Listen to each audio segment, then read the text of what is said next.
So, you might have heard that Yellowstone National Park is sitting on top of a giant supervolcano. That's the reason why the area can boast powerful geysers and hot springs.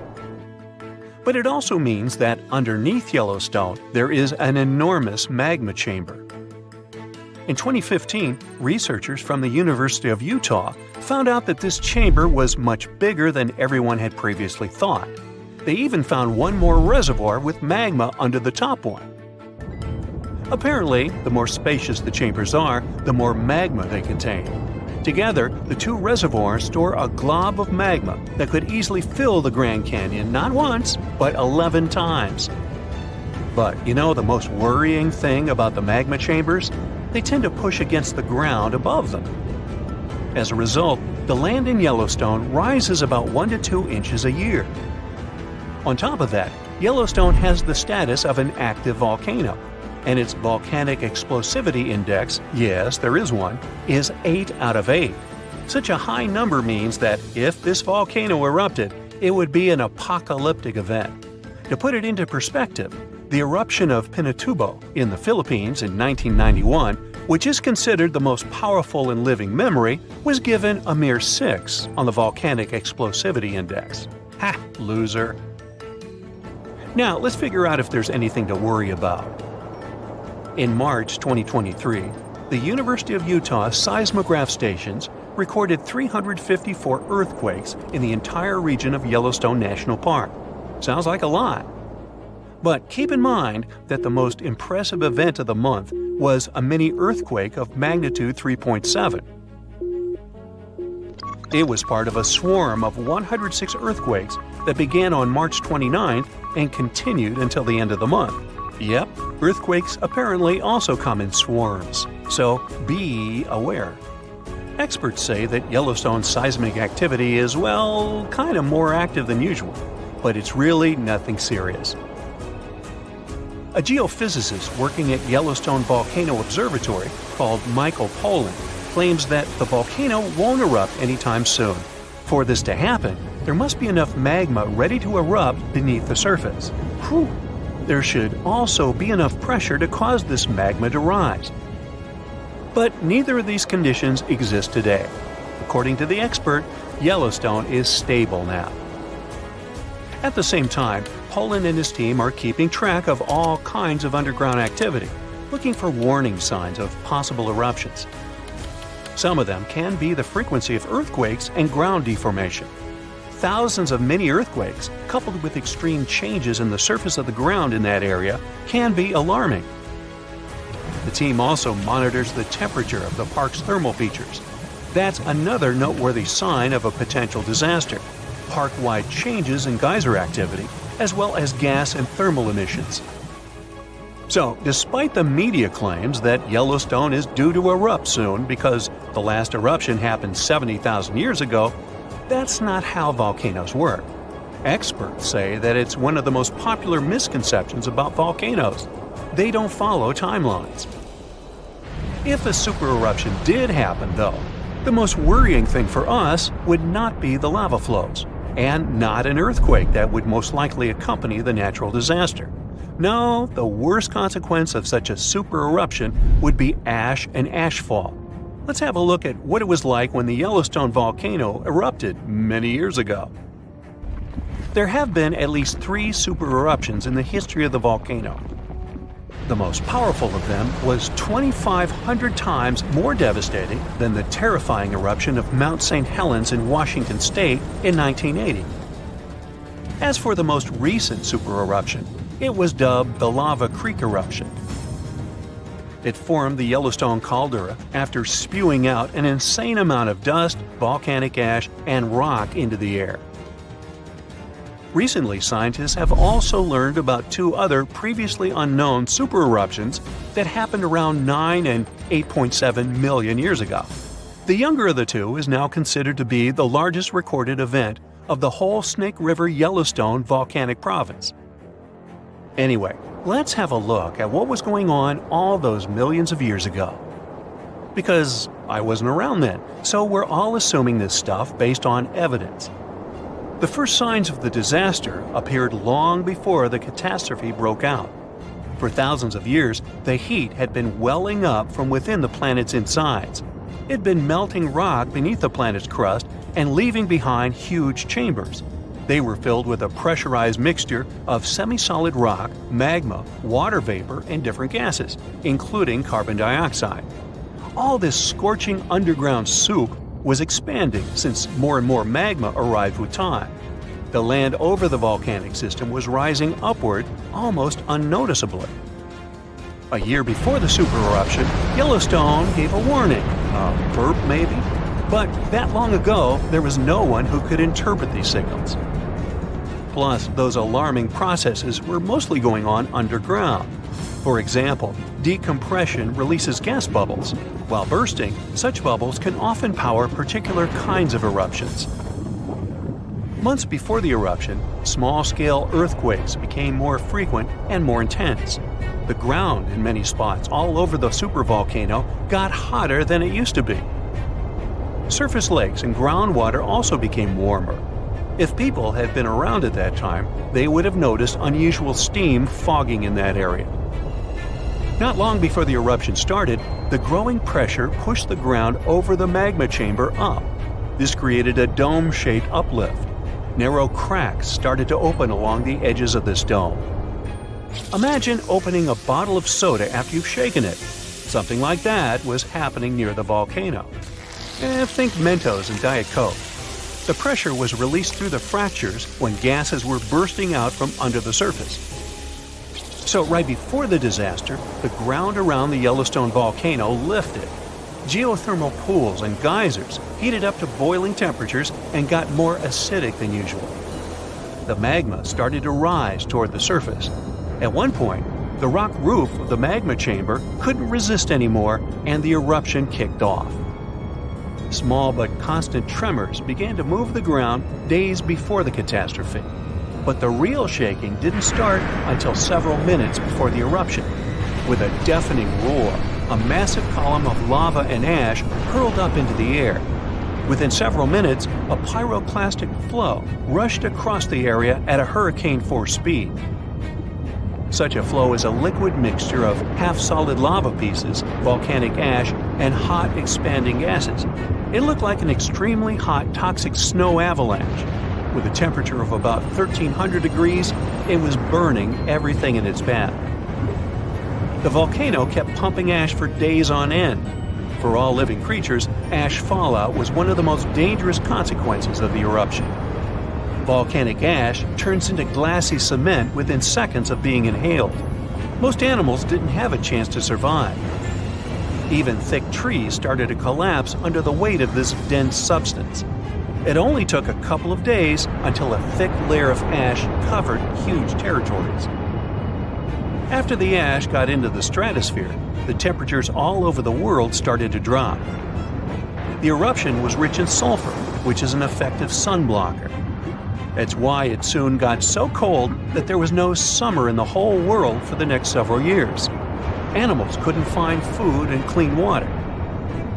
This natural disaster, called the Gray's Landing supereruption, was colossal. That's how researchers described it in their recent studies. It affected a huge territory.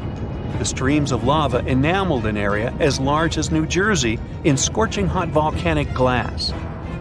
It instantly sterilized the land surface, wiping out all the plant life that had been thriving there before. Now, if such an eruption were to happen these days, it would cover Colorado, Utah, and Wyoming with almost 3 feet of toxic volcanic ash. Many regions would be plunged into darkness. Even the coast, where most Americans live, would experience problems with the spread of the ash cloud. It would destroy crops and contaminate pastures, ruin power lines and electrical transformers. Well, so I'm sure you'll agree with me, it's a good thing that such a disaster isn't expected to occur anytime soon. Hey, we got enough other stuff on our plate. If you've ever been to Yellowstone National Park, you were probably mesmerized by its geysers, which spew superheated water and steam high into the air. But an even more intriguing thing actually hides underground. I'm talking about that underfoot plumbing system that makes those grand eruptions possible. About that, there's good news. Recently, researchers have succeeded in mapping the national park's hydrothermal plumbing system with the help of a giant flying magnet. As a result, scientists have managed to document all these features in stunning detail. The thing is, Yellowstone houses the world's largest hydrothermal system. It contains over 10,000 features, like geysers, mud pots, hot springs, and steam vents. They're fed by a network of underground water pathways. Those get overheated by magma flowing underground. It causes the water to rise to the surface. Now, no one actually knows much about the workings of this system, but the newly created maps might finally shed light on it. Experts explain that their knowledge of Yellowstone has a subsurface gap. That's why it's often called a mystery sandwich. Scientists know quite a lot about the features on the surface because they can observe them directly. And they know what's going on in the magmatic and tectonic system several miles below the surface. But they haven't figured out what's happening in the middle yet. So, I must tell you about that giant flying magnet used for research. It's known as SkyTem. It was attached to a helicopter and flown over Yellowstone several hundred times, scanning the ground below. The magnet is made up of an 82-foot wide charged wire loop. Its main task is to generate a strong electromagnetic field. And since different kinds of material, like water or rock, respond to this field differently, scientists managed to create a few subsurface maps for the first time ever. The mapping technique also allowed the researchers to differentiate between magma and bedrock, since they have a bit different magnetic properties. And the team got a chance to see how the magma and water interact and create those mind-blowing geological features on the surface. The team got high-resolution maps to a depth of around 500 and 2,300 feet, and low-resolution maps showing what's going on at a depth of up to 1.5 miles. At the same time, the researchers think that the hydrothermal system itself may stretch as far as 3 miles below the surface. If they're right, it means they've only mapped the top half of Yellowstone's plumbing system. Anyway, remember how I said that scientists know pretty much about the bottom part of the Yellowstone sandwich? They have such a good idea about the tectonic plates and deep fault lines because the park's frequent earthquakes provide them with a lot of opportunities to study different phenomena. In July 2021, for example, more than 1,000 earthquakes rocked the area.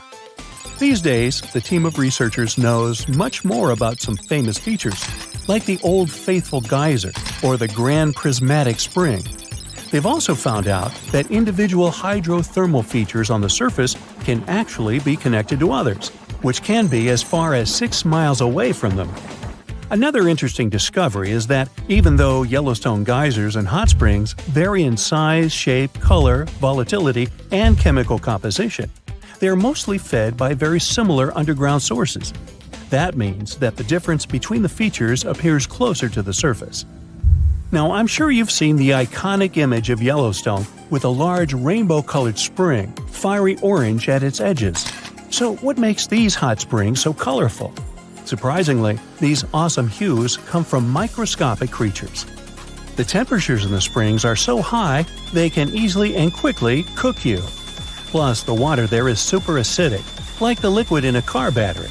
But there are certain types of heat-loving microbes that don't mind these crazy conditions. You can even say they're thriving there. So every ring of a different color is, in most cases, a ring inhabited by different bacteria. And each species is adapted to a particular temperature or pH level, which measures how acidic this or that environment is. For example, take the Grand Prismatic Spring, yes, the iconic one. Its rainbow hues likely hint at the diversity of microbes living there. So, starting from the center of the hot spring, you can see a beautiful aquamarine color there. That's where the water temperature is the highest, reaching 189 degrees Fahrenheit, because this area is right over the underground water source. The water there is too hot even for microbes. That's why what you see is mostly clear water. As for the reason for its blue color, it's the same as why the sky is blue. Sunlight hits the surface of the water and the light scatters, but the blue light scatters the most, getting reflected back to your eyes. Now, the next ring of color is yellow, all thanks to certain cyanobacteria. The temperature in this yellow ring reaches 165 degrees Fahrenheit. If the conditions in the hot spring were a bit different, These bacteria would create a blue-green hue thanks to a green pigment called chlorophyll. But since the sunlight hitting the spring is too intense, the bacteria start producing another type of pigment. It's called carotenoids. And guess what? It acts as a sunscreen for the bacteria. And since this pigment is orange, the normally green bacteria get a yellowish hue. And finally, we've got that bright orange color closer to the edges of the prismatic spring. It's a bit cooler there, around 149 degrees Fahrenheit. In this part of the spring, you can find several types of bacteria. They all produce substances that give the spring this bright orange color. And finally, right at the edges of the spring, the temperature is cooler, around 131 degrees, and a greater variety of microbes can survive there. All of them combined give the edges of the spring that red-brown hue. But scientists believe that people and their activity may have influenced the colors of Yellowstone's hydrothermal features. For example, in the past, the temperatures in the Morning Glory pool used to be much higher than they are today. That's why its color was a deep blue. But trash has started to accumulate in the pool, and some of it clogged the vent. This caused the temperatures to drop, which led to microbial growth. As a result, that pretty blue color turned into orange-yellow. As for Yellowstone's geysers, the most famous one is called Old Faithful. It got this name at the end of the 19th century because of how regular its eruptions were. This geyser is more active than the others, erupting about 20 times a day. Each of these magnificent events lasts from 1 to 5 minutes, and the fountain of steaming water can reach a height of 180 feet. Now, while talking about Yellowstone National Park, we can't but mention Yellowstone supervolcano, right? Supervolcanoes appear when huge volumes of magma are trying to escape from deep underground. Eventually, they burst through Earth's surface. Sometimes all this magma gets stuck, unable to break through the planet's crust. And then, massive pools of pressurized magma gather at a depth of several miles. The pressure keeps growing because more and more magma is trying to get to the surface. At one point, a super eruption goes off. You don't necessarily want to be around for that. Over the past 50 years, the Yellowstone caldera has risen almost 3 feet. It shouldn't alarm you, though. Experts are sure it's a natural behavior for Yellowstone.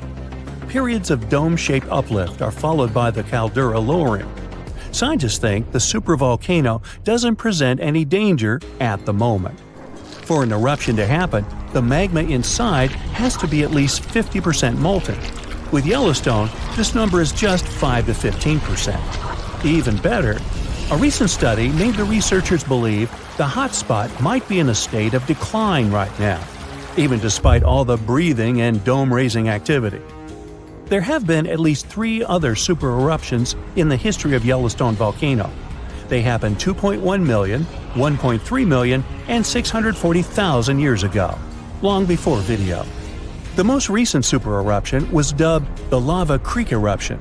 It formed the Yellowstone caldera after spilling out 240 cubic miles of rock, dust, and volcanic ash. No thanks, I'll pass. Our planet's biggest and meanest supervolcanoes are waking up. When they erupt, you'll surely notice it, even if you live thousands of miles away from the epicenter. Scientists are worried we might not have enough time to prepare and deal with the consequences of a super eruption. There's some volcanic activity close to the Italian city of Naples. And no, it has nothing to do with the famous Mount Vesuvius, but with another volcano. This one is harder to see as it doesn't have a tall peak like Vesuvius. But don't let this bad guy trick you. It could be way more dangerous than its giant neighbor. It does have a huge crater that's about 8 miles wide.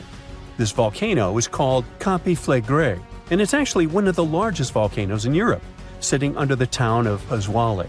So, Campiflagre erupted 39,000 years ago with a bang so massive it spread ash across the whole Mediterranean region. It also caused the temperature to drop by over 16 degrees Fahrenheit across Eastern Europe. It was the biggest volcanic eruption in Europe in 200,000 years. Since then, Campiflagre has had smaller eruptions, and the last one happened in 1538. Now the area is full of small craters, hot springs, and bubbling pools, and they're all proof that this volcano is still very much alive and brewing something. Since the early 2000s, the ground in the giant crater and the town nearby have been slowly rising by about 1 to 1.5 inches every year. There were at least 150 earthquakes that shook this supervolcano lately. In May 2024, there was a 4.4 magnitude in the area, the biggest in the last 40 years. Residents had to leave their homes and camp outside, fearing there would be more earthquakes. No one knows how Campi Flegrei is going to behave in the following months or years, but the authorities are organizing evacuation exercises to prepare the population just in case. The Italian volcano looks like an innocent kitten compared to the real giants like Yellowstone. For a volcano to deserve the title of a super one, it must be able to produce catastrophic-scale eruptions and eject huge amounts of magma, ash, and volcanic gases. The Yellowstone giant meets these criteria. Even though it moves from time to time, the Yellowstone supervolcano hasn't erupted for 640,000 years. But when it does wake up, it might erupt with incredible power, about the same amount as 10 huge nuclear power stations can produce. Under the ground, beneath Yellowstone, there's a super-hot area full of molten rock called magma. As more magma moves into a big space called a magma chamber, the ground above starts to swell or rise. When the magma cools down, the ground falls. Between 2004 and 2009, the ground at Yellowstone rose by almost 10 inches, but then it started to slowly go back down in 2010. Scientists aren't sure if it's going to erupt anytime soon. There's also another big volcano called Long Valley in California that has been active since 1980, and it can be a really big threat. Scientists studying this supervolcano found out that before its biggest eruption, 760,000 years ago, the buildup may have taken less than a year. Now, that's bad news, because a supervolcano eruption can have a huge effect on the world, like the eruption of the Toba volcano in Sumatra around 74,000 years ago. It became the biggest volcanic eruption the Earth had seen in 28 million years. It covered parts of Indonesia, India, and the Indian Ocean with a thick layer of volcanic debris, almost like a 6-inch blanket. The amount of rock it spewed out was like stacking nearly 3 million Empire State Buildings. The giant crater it left behind can still be seen from space. All the ash and gases shot up into the air and blocked some of the sunlight. It caused a volcanic winter that lasted about 6 to 10 years. Some scientists think this eruption might have even affected early humans. Around the time Toba erupted, the human population took a sharp dip, and there were far fewer people. Some say this is why all modern humans come from a small group of survivors. According to the Toba catastrophe theory, most early humans in Europe and Asia didn't survive the cold and harsh climate after the eruption, but a lucky group lived through all that in Africa. Not all scientists agree with this idea, and some archaeological and climate records show a different story. Another volcano that changed the world in a big way was Mount Tambora in 1815. The next year went down in history as the year without a summer. It was cold and rainy, and there was snow and frost even in the middle of summer, especially in Europe and North America. This happened because the volcano sent out a lot of sulfur dioxide into the sky, which spread all over the world and made the planet colder.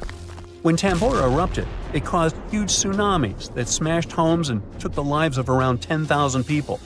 Afterward, about 80,000 more people passed away because of the consequences the eruption had caused in the world. The cold weather ruined crops, so food became really expensive. And because horses were the main way people traveled, the cost of oats that they ate went way up too. Some people even think this led to the invention of the bicycle in 1817, as a new way to get around. The eruption made the Earth colder for about 3 years.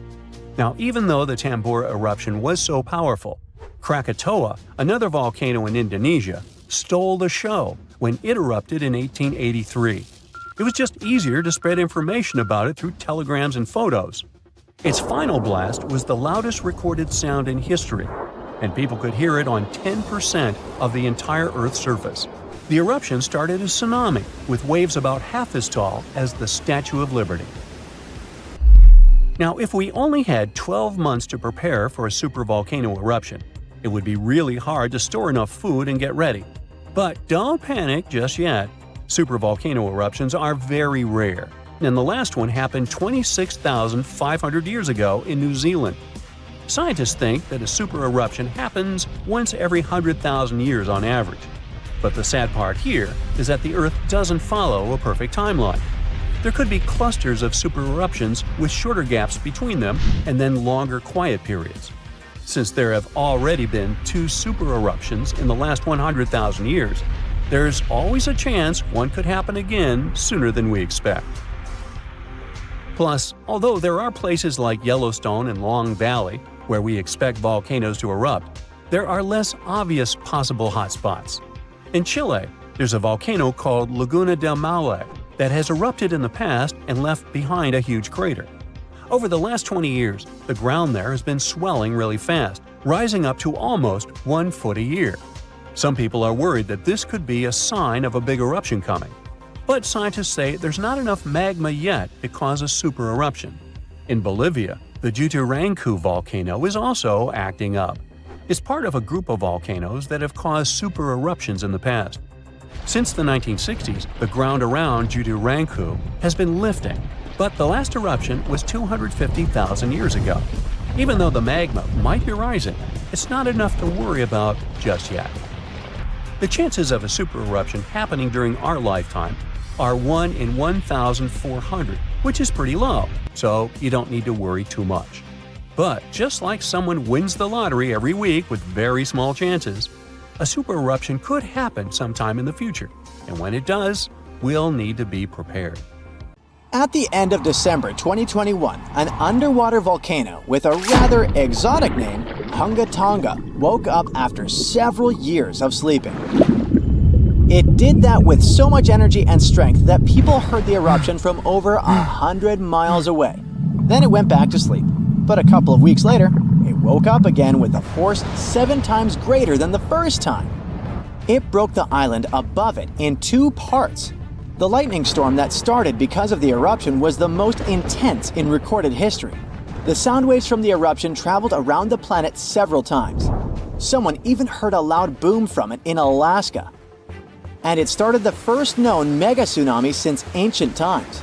This tsunami took the lives of 2 people as far as Peru and caused trouble for 2 fishermen in California. But that's not all. This eruption could change the weather patterns on Earth for years. You may see the first proof in the summer of 2024, which is forecast to become much wetter than usual. Scientists believe the eruption was caused by gas building up to a critical point. Different minerals, including anhydrite quartz and sulfides, were building up for several months until they blocked the flow paths and sealed the gas within Hunga Tonga. Normally, when a volcano erupts, the fumes cause a temporary cooling effect on Earth's surface. But Hunga Tonga's eruption was different. It didn't produce much fumes, but released a massive amount of water vapor, roughly equal to 60,000 Olympic swimming pools.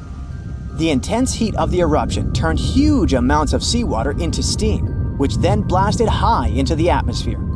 All that water vapor ended up in the stratosphere, a layer of the atmosphere that's too dry to form clouds or rain. Scientists don't have any observations of volcanic eruptions like Hunga Tonga to predict its effects on our weather patterns.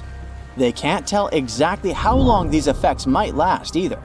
This is because the only way to measure stratospheric water vapor is with satellites, which have only been around since 1979, and there hasn't been an eruption similar to Hunga Tonga in that time.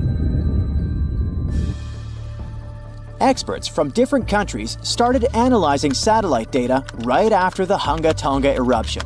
They wanted to find out how long water vapor would stay in the stratosphere, where it would go, and, most importantly, what this would mean for the planet. The first big result of the eruption, at least partially, was a huge hole in the stratosphere that was hanging on for several months in 2023. By the time it appeared, the water vapor had reached the polar stratosphere over Antarctica. In the following years, there wouldn't be enough water vapor left to enlarge this hole. It looks like Hunga Tonga will have just a minimal effect on global average temperatures. But there are some surprising, lasting regional impacts. One of the scientific models forecasts colder and wetter winters for northern Australia until about 2029. In North America, it predicts warmer winters, and Scandinavia could have even colder winters. This is just one study though, and one approach to understanding how the eruption of Hunga Tonga can change our weather. We do have at least one example from history when a volcano eruption changed the world. Over 2 centuries ago, in 1815, Mount Tambora erupted and caused the year without a summer. In the following year, the winter was unusually cold and wet weather across Europe and North America. A recent study confirms that 1816 wouldn't have been this cold without the volcanic eruption. The immediate effects of the eruption were catastrophic, with tsunamis destroying homes, claiming 10,000 lives and 80,000 more who fell ill in the aftermath. The eruption of Mount Tambora was one of the strongest in the last 1,000 years. It had ejected an enormous amount of sulfur dioxide into the stratosphere, which quickly spread across the world. It resulted in the coldest year in at least the last 250 years. In May, frost wiped out most of the crops in New York, Massachusetts, New Hampshire, and Vermont. By June, heavy snow covered the ground in Albany, New York, and Dennisville, Maine, and New Jersey had 5 straight nights of frost. The cold continued into late summer, which should have been the harvest season. In July, lakes and rivers were still frozen as far south as northwestern Pennsylvania, and frost stayed in Virginia until late August. Temperatures would drop from above normal summer highs to near freezing within just a few hours. The weather was completely unpredictable. Prices of food skyrocketed. The cost of oats for horses, which were the main mode of transportation, also rose sharply. Some people believe this situation inspired Carl Drees to invent the bicycle in 1817 as an alternative transportation method. Tambora changed weather patterns completely for not just 1, but 3 years. The whole planet got colder, and as crops failed, probably at least 1 million people starved. Scientists don't have solid evidence of volcano eruptions that have taken more lives than Tambora. But the Krakatoa eruption in Indonesia in 1883 is far more famous than Tambora because information about it spread worldwide via telegrams and photos. Its final blast was the loudest recorded sound in history, and people could hear it on 10% of the entire Earth's surface. The eruption started a tsunami with waves about half as tall as the Statue of Liberty. Still, it was less powerful than Tambora's eruption. The island that once hosted Krakatoa disappeared in the eruption, but new eruptions began less than 50 years later and created the Child of Krakatau cone in the center of the caldera of the old eruption. The new volcano still comes to life from time to time. Mount Vesuvius's eruption, which took down Pompeii, is one of the most well-known volcanic disasters in history. It took around 2,000 lives, much fewer than Tambora.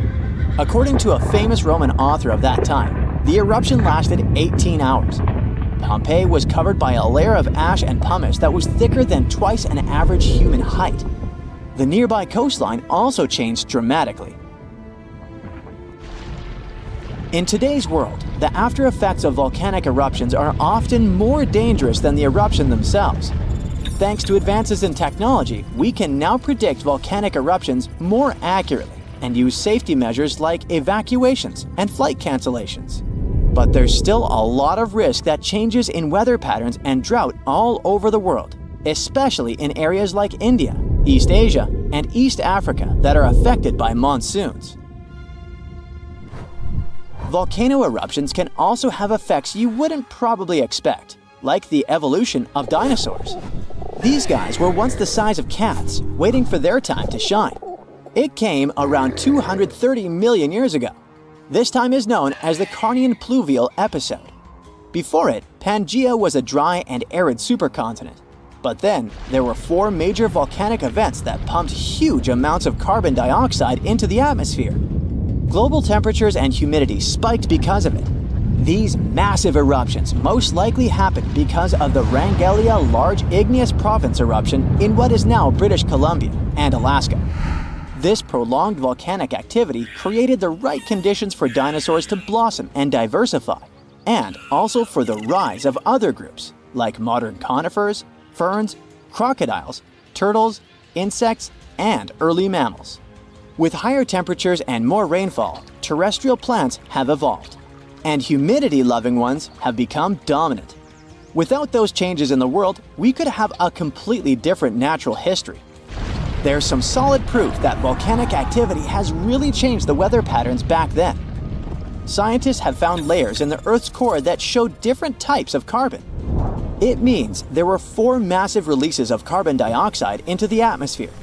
The data on mercury and carbon together shows that the spike in mercury levels was thanks to a major volcanic event that affected the global carbon cycle, and not just local eruptions. When we think of active volcanoes, one region comes to mind: the Ring of Fire in the Pacific Ocean. 3/4 of Earth's volcanoes sit within this belt. Compare the area to Australia, which doesn't have any volcanic activity. The old continent of Europe is also calm, or at least we like to think so. Can you guess what the most active volcano in Europe is? If you thought of Mount Etna on the island of Sicily in Italy, you were right. The volcano has erupted about 200 times and has been far from sleeping in recent decades. The last time this happened was in August 2023. The highest mountain in the Mediterranean is 500 million years old. But in Iceland, there is a much younger volcano. It sprang into action on the 10th of July 2023. In the afternoon, 3 fissures appeared in the ground on a peninsula in the southwest of the island. This was at a base of a small mountain peak. Its name means Little Ram in the local language. The volcano spewed molten lava high into the air. There were also gas plumes in the area. But the scientific community wasn't surprised by the event. They already knew about the volcanic area that stretches between the cities of Reykjavik and Keflavik. Its name is hard to pronounce. Hey, I want to buy a vowel. It had already erupted during the previous 2 summers. This activity came after 8 centuries of dormancy. In the days leading up to the latest eruption, seismologists, the scientists who study earthquakes, recorded over 12,000 tremors. When the ground opened up in July, the fissures were over 1.5 miles long. The following morning, 2 of them closed. All the lava was now coming out of the last fissure. It grew into an elongated cone, the simplest shape of volcano we are all familiar with. The lava soon filled a large crater. It grew almost 100 feet tall during the first week, and it is still growing. On the night when the eruption started, lava spread out in all directions. Its cinders set ablaze the dry moss in the vicinity. Local authorities closed off the surrounding area. There were toxic gases from the volcanoes and smoke from the burning moss. Firefighters flocked to the area. After a week, they proclaimed the area safe. Visitors soon came to witness the birth of Europe's youngest volcano. This form of tourism is quite developed in Iceland. People come from all over the world to watch active volcanoes. The land of fire and ice is home to more than 130 volcanoes. Some 30 of them are active. Now, I know what you're thinking right now. Is volcano tourism safe? In Iceland, it is. The country's authorities research and constantly monitor all of the hotspots. The island is dotted with several dozen seismic stations. These help researchers accurately predict future eruptions, and emergency services are accustomed to these sorts of events. They can quickly cordon off danger zones. This is what happened in 2010. A volcano in the south of the island, the name of which everyone struggled to pronounce, erupted. It spewed out a plume of steam and ash that was 7 miles high. This wasn't a fun time to be an air traveler. Winds carried the enormous plume southeast toward northern Europe. Many countries closed their airspace for several days for safety reasons. The volcano erupted in March, but the Earth was shaking from January the same year, so seismologists knew that an eruption was approaching. When it comes to the continent's youngest volcano, the tourist infrastructure is already there. Visitors can leave their cars at a designated parking lot. Then they go on a 5-hour-long trek. This leads to a viewing deck. Tourists are so close to the epicenter that they can feel the heat haze from the crater. The sight is the most impressive at nighttime. Safety is never a concern. Scientists regularly chart out hazard maps that outline the borders of lava fields. This way, visitors who stick by the rules are never in harm's way. More than a week after the eruption started, a section of the crater collapsed. Lava flowed downhill west of the volcano. This majestic smoldering hot river is slow-moving lava. Scientists categorize it as an AA type. The term is Hawaiian. It describes basaltic lava that has a rough and brittle surface. The flow is composed of broken lava blocks that are called clinkers. They fall off as the substance flows. This reveals red-hot areas. The cooler sections of lava are gray and black in color. When it moves forward, it produces a distinctive sound like shattering glass. Nearly a month after the eruption of the new volcano, we got aerial footage of an interesting phenomenon. A tornado formed directly over the lava flow. This occurs due to the high temperatures in the area. When the conditions are right, a column of heated air can easily turn into a mini tornado. Scientists observed a similar event happen during the 2018 eruption of Mount Kilauea in Hawaii. The lava fields of Europe's second-largest island tell the story of the creation of Iceland. It sits above the place where the North American and Eurasian plates meet each other. Tectonic plates are huge, rocky chunks of Earth's most outer layer. There are roughly 20 of them. They rest on a partially molten layer of rock. All the lava we see on the surface starts its journey here. You could say that these plates float on molten rock. Their boundaries are unstable, so when two plates grind past each other, they release tremendous amounts of energy. The formation of volcanoes is one result. These are places where the molten rock travels upward to the surface. Iceland began to form some 60 million years ago. The tectonic plates under the ocean drifted apart. Enough lava piled up on the surface to create solid ground. This ancient rock is under the waves today.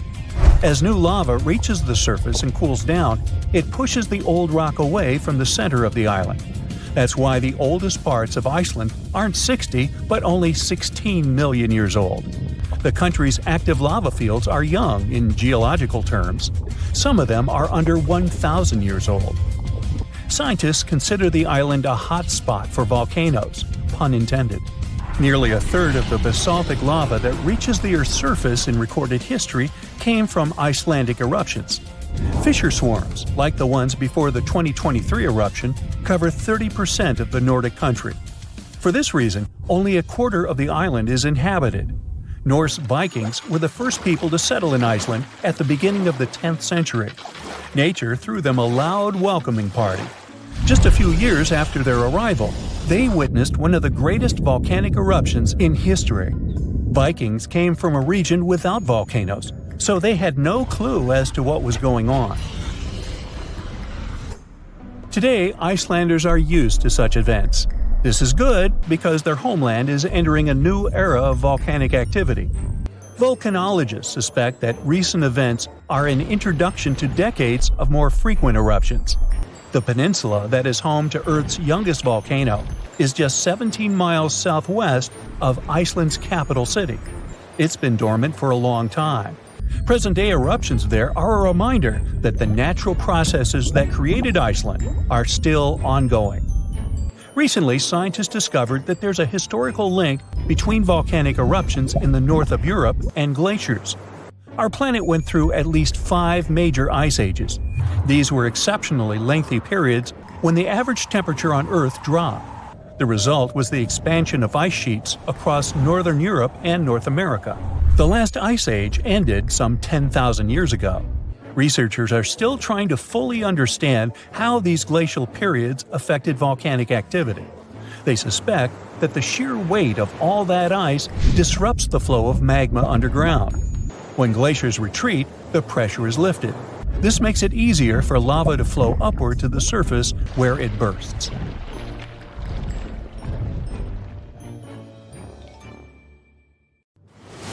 Massive tsunamis, destructive tornadoes, giant meteorites, devastating earthquakes. Ooh, better have insurance. But all these are minor natural disasters compared with the eruption of a volcano.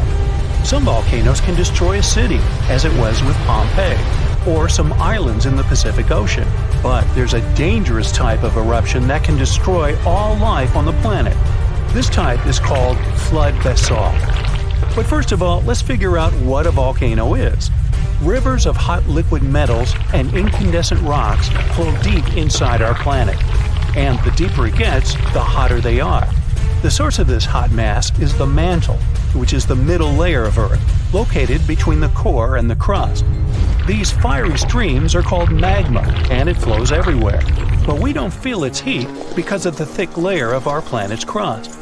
Magma is lighter than the crust, so it always tries to break out to the surface. And in some places, it succeeds. At the junctions of tectonic plates, it splashes out when one plate moves under a thicker one. When magma reaches the surface, it becomes lava. This substance burns the ground around and cools down quickly. It hardens and forms a new layer of rock. The following splash of magma falls on the top of this layer. Thus, a mountain appears layer by layer over millions of years. And in its mouth, a fault of tectonic plates splashes out magma. This mountain is called a volcano. It spits lava and ash into the sky, then falls asleep and wakes up again during seismic activity. Now imagine that several giant volcanoes begin to splash out an infinite amount of magma. It just doesn't end and covers an entire continent. This is a flood basalt, and one day it did happen. About 252 million years ago, in the northern part of our planet, a lot of magma accumulated under Earth's crust. Trillions of tons of hot rock were concentrated in one place on a gigantic territory. And gradually, all this fiery energy began to seep out of the ground. Hot gas started to come out in different places in this territory. The ground shook endlessly, and the crust rose hundreds of feet, all pointing to the approach of an imminent catastrophe. And then, at some point, magma began to pour out. Giant fountains of fire burst out of the ground. Do you know these geysers in Iceland? So imagine the same things, but dozens of times higher and with hot lava and ash instead of water and steam. The ash and lava flows were so strong that they reached the clouds. Under Earth's crust, there was a gigantic bubble of magma, and it squeezed out fiery jets under the pressure of rock and ground. The rift was getting bigger. Magma was flowing out everywhere. It began to fill the entire North Continent. The flood of lava spread wider and wider. The streams of molten rock seemed endless. Layers of molten basalt rock overlapped one another, forming a giant tsunami of lava 160 feet high. It poured out of the ground for hundreds of thousands of years, flooding forests, rivers, lakes, and meadows. At the same time, billions of tons of volcanic ash rose into the sky, which could lead to a volcanic winter, since sulfur dioxide in the ash reflected the sun's rays. This might have lowered the temperature on the continent by several degrees. Then, dust and ash probably condensed and formed giant clouds that watered the surface with toxic acid rain. But after that, the cooled lava formed a giant thick shield, preventing magma from seeping out of the endless fire bubble. The global catastrophe was over, but only for a short time. Trillions of tons of magma were still flowing under a thick layer of solid basalt. The fiery rivers couldn't reach the top, so they spread out to the sides. As a result of this expansion, huge nets were formed under the thick rock. They ran in different directions like a spider web and heated Earth's crust. Gases started coming out from under the surface again. More and more energy accumulated there until an explosion of unimaginable force occurred. In addition to magma, carbon dioxide and ash escaped to the surface. They filled the atmosphere and caused the greenhouse effect. The temperature on the whole planet increased by several degrees. This release provoked another catastrophe that began in the ocean. There were deposits of methane, an explosive gas, on the seabed. Under ice-cold water, the methane was frozen and harmless. But the greenhouse effect in the atmosphere warmed up the entire ocean. Millions of tons of methane began to rise to the surface. This gas is more potent than carbon dioxide. Therefore, when it hit the atmosphere, the temperatures on Earth increased again. The whole globe turned into a hot sauna. In previous cool and humid places, the temperature reached those of a modern Sahara. Of course, most animals and insects couldn't survive such a cataclysm, but ocean life took much more damage. The heat and methane reduced the amount of oxygen in the ocean. Fish and other marine life couldn't survive in such conditions. New problems appeared when anaerobic bacteria started to multiply in non-oxygen water.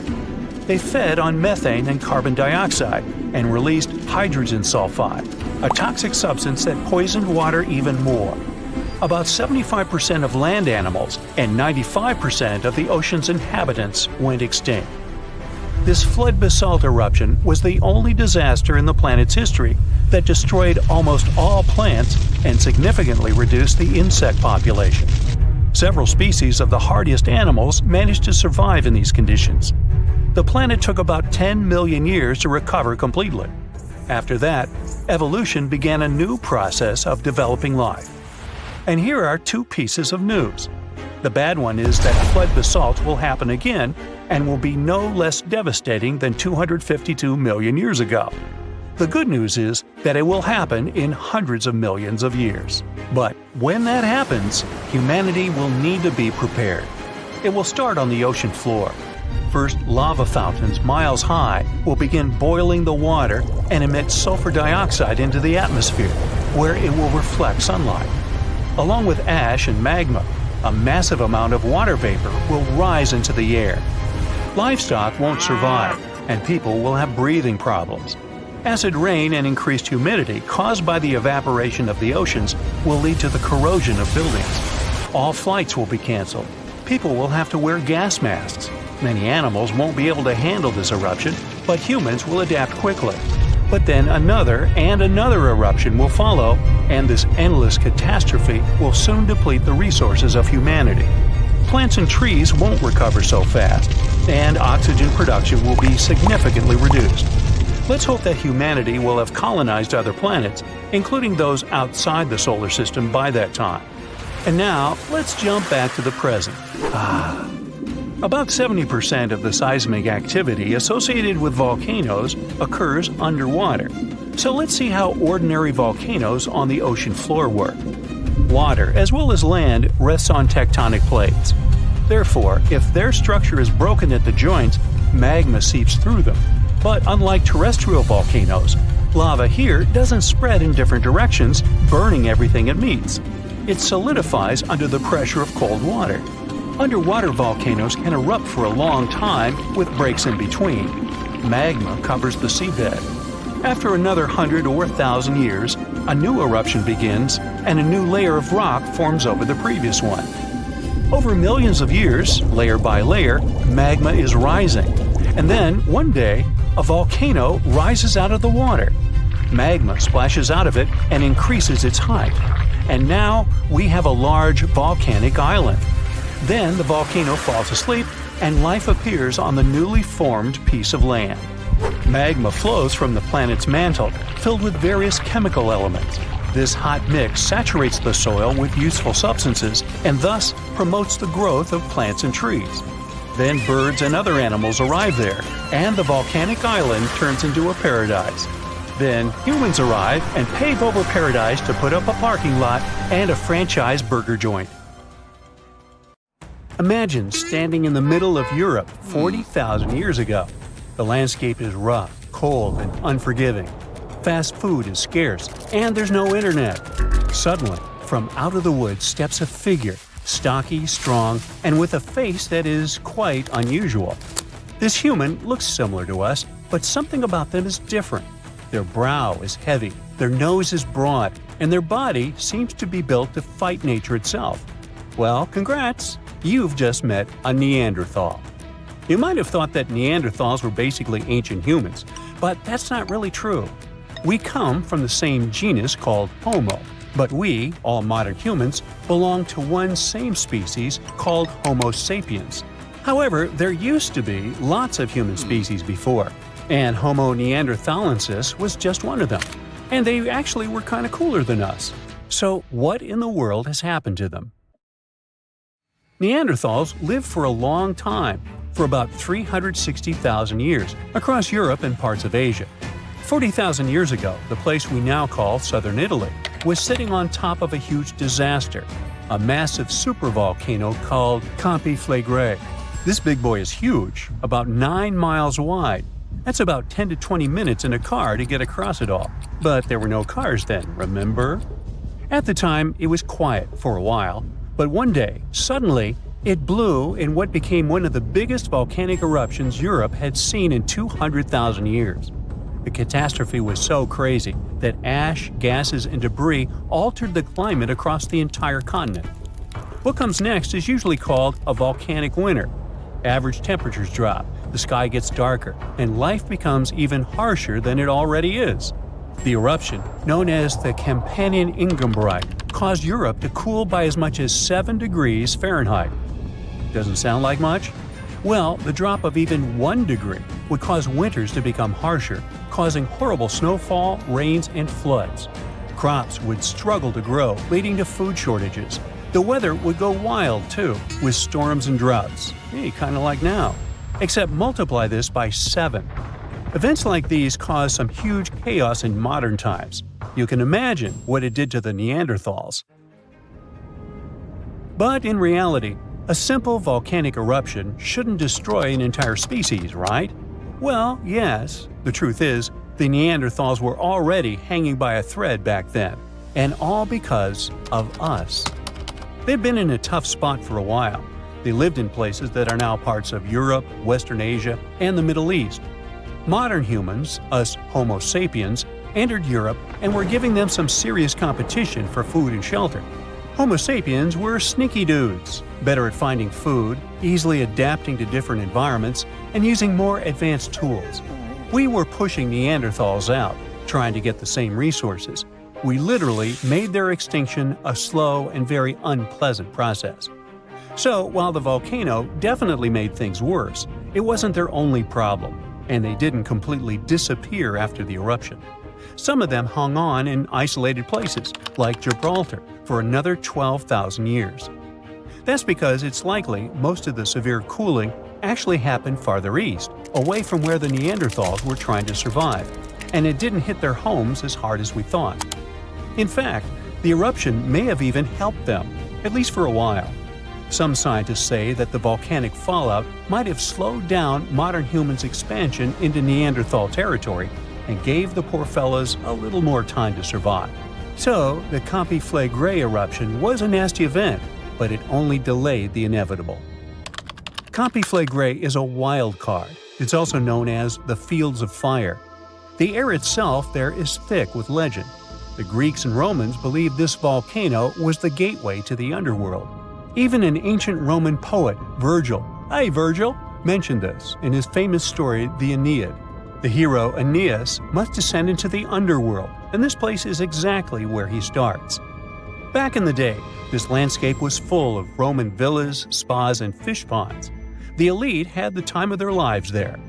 What they didn't know, though, was that they were standing on treacherous ground that could go crazy at any moment. The Completeness is not your typical volcano. You'd imagine a single towering peak, but the landscape looks deceivingly calm, with small features popping up here and there. But if you flew above it, the sight would be insane. A gigantic circular basin, peppered with volcanic cones and craters, like scars from the Earth's violent past. The danger here lies in its subtlety. The ground beneath your feet is constantly shifting, even when you don't notice it. Every so often, the land rises, only to sink again, sometimes by several feet, as magma or gas moves beneath the surface. It's incredibly creepy. The risk is almost invisible.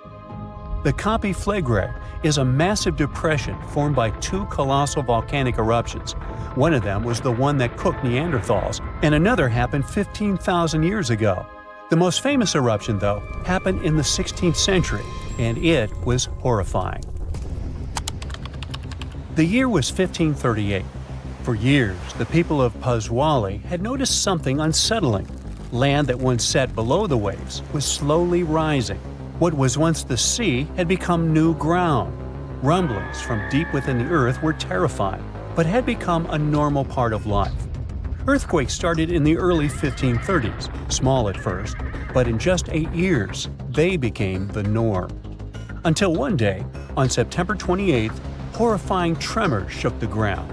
By the next evening, as the sun dipped below the horizon, a massive crack ripped open the earth near the ancient Roman town of Trippergoli. From this gash spewed fire, smoke, and a rain of volcanic ash miles away. It was thick and muddy, likely mixed with underground water.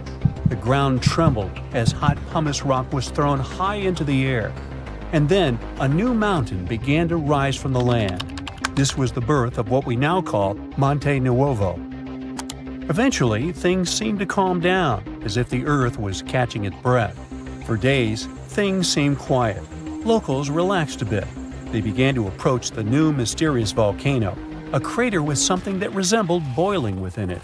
People visited it like a new attraction. But then, just days later, the disaster struck again. At night, without warning, a new mountain went wild. A blast from the southern flank hurled scoria, chunks of jagged volcanic rock, into the air. This one was fatal for 24 people. The debris found afterwards was huge and coarse. For centuries after, the only signs of life from the Monte Nuovo were small fumaroles, jets of gas seeping from the earth. But then, even those faded away. Now it's just a lush green cone, a pretty sleeping giant. But the ground near Naples, Italy, is still alive. The Campi Flegrei sits quietly for now, but it might not be for long. It's showing signs it might be waking up again. This supervolcano looks like a hellish landscape, with its boiling mud pits, geysers, and steam vents. Romans and medieval Christians once believed it was a gateway to the underworld, and who can blame them? What's spooky is that recently scientists detected unusual activity under the surface. In 2012, Italian authorities raised the alert level on the volcano from green to yellow, meaning that it needs close monitoring. There are certain changes that usually happen before an eruption. The magma below starts releasing gases, which could weaken the rock above, eventually triggering a disaster. Unfortunately, no one can predict exactly when or if it will erupt. But if it does, the consequences could range from a minor inconvenience for locals to a global catastrophe. Its last tiny eruption happened in the 16th century, and it wasn't too bad. But if history repeats itself, like it was with Neanderthals, we're all cooked. An eruption like that could lead to global cooling, crop failures, and widespread famine. Right now, a group of scientists is trying to get a clearer picture of what's happening beneath the surface. The Campi Flegrei Deep Drilling Project is working to drill a 10,000-foot borehole, hoping to check out the magma chamber up close. But at least for now, the supervolcano remains quiet, and let's hope it stays that way. Whoa! Earth's surface is shaking. Long cracks split the ground open. Lava rivers are rapidly flowing down the slopes. Deafening noise is filling the air. Rocks and other debris are flying high up. Clouds of volcanic gas and ash cover the sky. Now, this is not a plot of a blockbuster disaster movie. It's what happens when supervolcanoes decide to erupt. But this is likely not the scenario that will take place when the world's largest volcano, Mauna Loa, decides to finish its long nap. In 2021, scientists were sure it would happen soon, but so far, nothing. The volcano's seismicity keeps increasing and then going back to normal. But you never know when this giant will finally come back to life. That's why experts have been monitoring geological activity on Hawaii's largest island for quite some time. The Big Island of Hawaii is made up of 5 volcanoes, including the most active on the planet, Kilauea, and the largest, Mauna Loa. This gigantic thing makes up almost half the landmass of the island. And what lava Kilauea emits in one day, Mauna Loa could spew out within 20 minutes. That's what it did in 1984. While Mauna Loa's smaller sibling has been throwing tantrums for a while, the giant has been slumbering ever since its last eruption. But very recently, the Hawaii Volcano Observatory has recorded more than 200 mini-earthquakes below Mauna Loa. It likely means an increased flow of magma down there. Good morning! The volcano might be waking up, or not. If Mauna Loa did suddenly erupt, lava flows could reach the ocean and the most populated and touristy places, like Captain Cook, very quickly, in a matter of hours. In 1984, the last time the volcano erupted, lava got as far as the outskirts of Hilo on the other side of the island. That's where a campus of the University of Hawaii is found. Luckily, people had a few weeks' warning to get ready for the disaster. These days, locals have special go bags ready with the most important stuff, including documents and money. Such precautions can come in handy in case of an emergency evacuation. Even though most Mauna Loa eruptions have so far only affected the summit area, several of them sent lava all the way down to the ocean, and you never know how powerful the next eruption will be. Now, what is the highest mountain on Earth? Mount Everest, you say? Well, it depends. From seafloor to the summit, Mauna Loa is 1,000 feet taller than the famous Himalayan peak.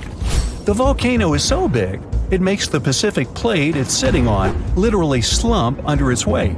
Scientists say that when this monster of a volcano erupts, the volume of lava coming out per unit will be life-threatening. Over its recorded history, Mauna Loa has been erupting regularly, almost every 6 years. And even though the last eruption of the volcano occurred about 40 years ago, scientists are certain it'll happen again. Now, remember the scene I showed you at the beginning? Well, you can relax. It's not likely to happen with Mauna Loa. The thing is, big island volcanoes, including Mauna Loa, aren't very volatile. That's because they're shield volcanoes. These volcanoes got such a name because they aren't really very high and resemble a warrior's shield placed flat on the ground. Shield volcanoes get formed by very fluid lava. It travels farther and forms much thinner flows than lava erupted from a stratovolcano, which is conically shaped and tall, like the infamous Krakatoa in Indonesia. So if, or should I say when, Mauna Loa erupts, there probably won't be ash clouds and tons of debris. The most dangerous thing will be lava. Since Mauna Loa is a shield volcano, its lava is extremely fluid and voluminous, which allows it to flow far and fast. Using theoretical vent maps, experts from the Hawaii Volcano Observatory have made charts of possible lava flows. They're kind of worried about earthquakes clustering at high rates. It likely means that lava is on the move under the surface. 500 to 600 earthquakes per day are a serious reason to be on high alert. On the other hand, it doesn't necessarily mean a disaster or inevitable eruption. Around a decade ago, several earthquakes that happened at the same time signaled that something was happening under Mauna Loa. But an eruption didn't occur. Instead, half the volcano shifted a bit to the south. This way, it probably gave more room to magma so that it had enough space to stay beneath the surface. Now, let's get back to the catastrophic eruption we saw at the beginning of the video. That's what often happens when a supervolcano erupts. Those are volcanoes that have at least once had an eruption with a volcanic explosivity index of 8, which is the largest recorded number on the index. Supervolcanoes are often extremely large, with no cone at all. That's because they're typically the remains of gigantic magma chambers that once flared up, leaving behind a caldera. They're usually found over hot spots. Supervolcanoes can produce super eruptions, and when they do, they blow more than 240 cubic miles of ash, molten rock, and hot gases up into the air. In other words, 4 super eruptions could fill the Grand Canyon to the brim. Supervolcanoes get formed when gigantic volumes of scorching hot magma are trying to escape from deep underground. This magma rises close to the surface but can't break through Earth's crust. That's why a huge pressurized pool of bubbling magma gathers at a depth of only several miles. The pressure keeps growing because more magma is trying to get to the surface until, bam, a super eruption occurs. The most recent super eruption happened in New Zealand. Well, when I say recent, I mean around 26,500 years ago. Nah, I wasn't around then. That's when a supervolcano beneath the surface of Lake Tahoe spewed into the air more than 300 cubic miles of ash and pumice. Imagine 500,000 Great Pyramids of Giza flying up at the same time. That's how incredibly powerful that eruption was. But the most exciting and confusing thing about the eruption was that the Tahoe volcano simply didn't go off like many others. At first, everything was going as usual. More than 200 square miles of magma had built up under the surface, and the pressure was getting higher and higher. But after the rock cracked and the first part of lava rushed out of the crater, something went wrong, and the supervolcano took a break. Only several months later, the disastrous eruption shook the ground, and thousands of tons of lava, rocks, and ash flew high into the atmosphere. But the age of supervolcanoes isn't over. The most infamous of them all is probably the one in Yellowstone National Park. This giant handles at least 3 mega-powerful eruptions, and who knows how many smaller ones. If this monster erupted anywhere as strongly as it did 2.1 million years ago, it would spit out more than 588 cubic miles of red-hot material. You can probably picture it more vividly if I tell you that this volume is comparable to 65 million Capitol rotundas in Washington, D.C. piled together. Wow. Anyway, scientists are sure that Yellowstone doesn't present any danger these days. For an eruption to happen, magma inside must be at least 50% molten. With the Yellowstone caldera, this number is just 5 to 15%. But of course, Yellowstone isn't the only supervolcano on our planet. There's also New Zealand's Tabo you already know about, Japan's Eri Caldera, California's Long Valley, Indonesia's Toba. Any of them can one day produce a super eruption. There are also several so-called supervolcanoes that haven't lived up to this name yet because they've never produced anything like a super eruption. For example, in 1883, Indonesian volcano Krakatoa went off. The power of the eruption tore the volcano's walls open, and cold seawater rushed into its molten insides. The difference in temperature made the volcano blow up with a deafening boom. It was clearly heard 2,000 miles away in Australia. It earned the blast the title of the loudest sound in history. But even though the consequences of this event were truly catastrophic, it still turned out not powerful enough to be called a super eruption. If all the volcanoes on Earth suddenly erupted together, it'd be loud. We'd also have around 1,500 of these formations bursting at once. Now normally it's just 10 to 20 volcanoes that are active each day. But what would the world look like if they all blew their tops simultaneously? Geologists think it wouldn't be pretty. Even if only the land volcanoes erupted together, it would set off a chain reaction way worse than anything we've ever seen before. The two big problems would be ash and volcanic gases. While the explosions in lava would be damaging for people nearby, the real danger lies in what happens next. A thick layer of ash would cover the planet, blocking out sunlight completely. No sunlight means no photosynthesis, which means crops would fade away and temperatures would drop considerably. And all this ash cloud could remain in our atmosphere for up to 10 years. Now, ash aside, there's also acid rain to worry about. Volcanic gases like hydrochloric acid and sulfur dioxide would mix with the atmosphere and fall back down as acid rain. This type of weather would harm the groundwater and ocean surfaces. Even if humans would find a way to survive up to this point, we'd have no corals and no other sea creatures around. Scientists have seen similar events in Earth's history at a smaller scale. Big volcanic eruptions have been linked to mass extinctions. When Mount Pinatubo erupted in 1991, it cooled parts of the world for 2 years. But the extra carbon dioxide from these eruptions could also heat the planet, the same way we turn our stoves to broil for that extra crispy layer on our casserole. Geologists also mentioned that there's evidence in our atmosphere that stuff like this may have happened in the distant past. During the Cretaceous period, carbon dioxide levels were way higher than today, which made it difficult for marine life to thrive. Who would survive all this? Probably just some extremophiles, these organisms that survive in harsh conditions like hot springs or deep undersea vents. As for humans, we could all lay low in underground bunkers until things clear up, or build multiple space stations that could fit us all. Yeah, right.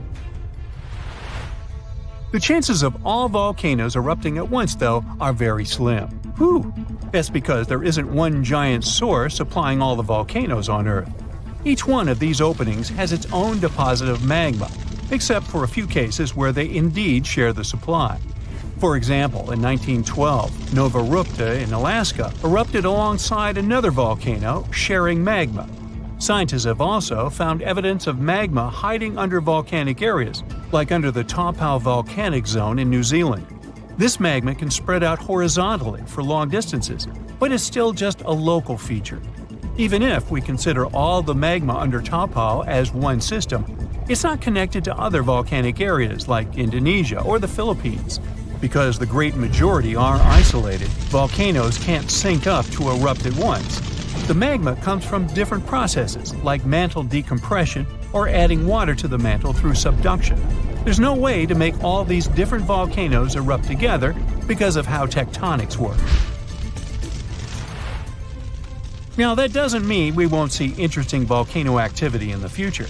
Take an underwater area near British Columbia, where recently about 200 small earthquakes per hour have been noted. Deep beneath the Pacific Ocean floor, off the coast of Vancouver Island, magma is set to erupt, heating the water so much that it'll bubble like soda. However, this event will likely go unnoticed by anyone other than scientists. The anticipated eruption will most likely happen around 3 miles below the ocean surface. Scientists explain that the earthquakes range from negative to 4.1 magnitude, meaning only those nearby would feel any tremors. This unusual activity gives us a rare opportunity to study how the Earth's crust forms. The magma beneath the ocean floor is estimated to be almost 1,500 degrees Fahrenheit, but will cool rapidly upon eruption and contact with water. This runny rock will solidify upon contact with the seafloor, turning black quickly. This event will be useful for biologists too, who will have the opportunity to study the marine animals' response to any changes, like run! Antarctica, often seen as a vast icy continent, also holds a volcanic surprise beneath its frozen surface. Researchers have identified over 130 under the western ice sheet alone, making it the largest volcanic region on Earth. Most of these volcanoes, about 90, were only recently discovered in 2017. But could any of these Antarctic volcanoes actually erupt? Well, it depends on which volcano we're talking about. While these formations are relatively young in geologic terms, it's hard for scientists to tell if they're still active or not. There are only 2 confirmed active volcanoes in Antarctica, Deception Island and Mount Erebus. The latter, standing tall as the highest peak on the continent, has been continuously erupting since at least 1972. It's known for emitting gas and steam, and sometimes even throwing out rocks in what are called strombolian eruptions. One of its most notable features is a persistent lava lake in its crater, a rare phenomenon due to specific conditions needed to keep the surface molten. For instance, it's fueled by a steady supply of magma from deep within the Earth's mantle. This continuous inflow of molten rock provides the material for the lava lake to exist. It also features low ambient temperatures. Despite its location in Antarctica, Erebus has relatively mild temperatures in its summit region because of the heat generated by the volcanic activity. This allows the lava lake to remain liquid rather than freezing over. Deception Island, another active volcano, last erupted in the 70s. While it's currently not showing signs of imminent eruption, it's being monitored closely for any concerning activity. Apart from these 2 being confirmed to be active, Antarctica is dotted with fumaroles, openings in the Earth's crust that release gases and vapors. Sometimes these fumaroles can create icy towers reaching heights of 10 feet. What we should focus on is maybe supervolcanoes. They're this type that has the potential to produce the most massive and destructive eruptions. Unlike the typical one, which has a single vent, supervolcanoes have a vast magma chamber beneath the surface, spanning tens or even hundreds of miles in diameter. Their eruptions can have catastrophic effects on the surrounding area and even impact global climate patterns because of the amounts of ash and gases they spill out into the atmosphere. One famous supervolcano is the Yellowstone one, which some say is gearing up for another eruption. It has the capacity to unleash a colossal eruption, spewing over 240 cubic miles of material. As much as we'd like to predict its behavior, volcanoes don't stick to a calendar. On the contrary, Eruptions simply happen when there's enough magma beneath the surface. There also needs to be enough pressure for the magma to travel upwards. As far as we can measure, these conditions are not currently met at Yellowstone. Sure, many volcanoes operate on a cyclical pattern, but that doesn't mean Yellowstone is overdue. In fact, Yellowstone has had just 3 major eruptions over the past 2.1 million years.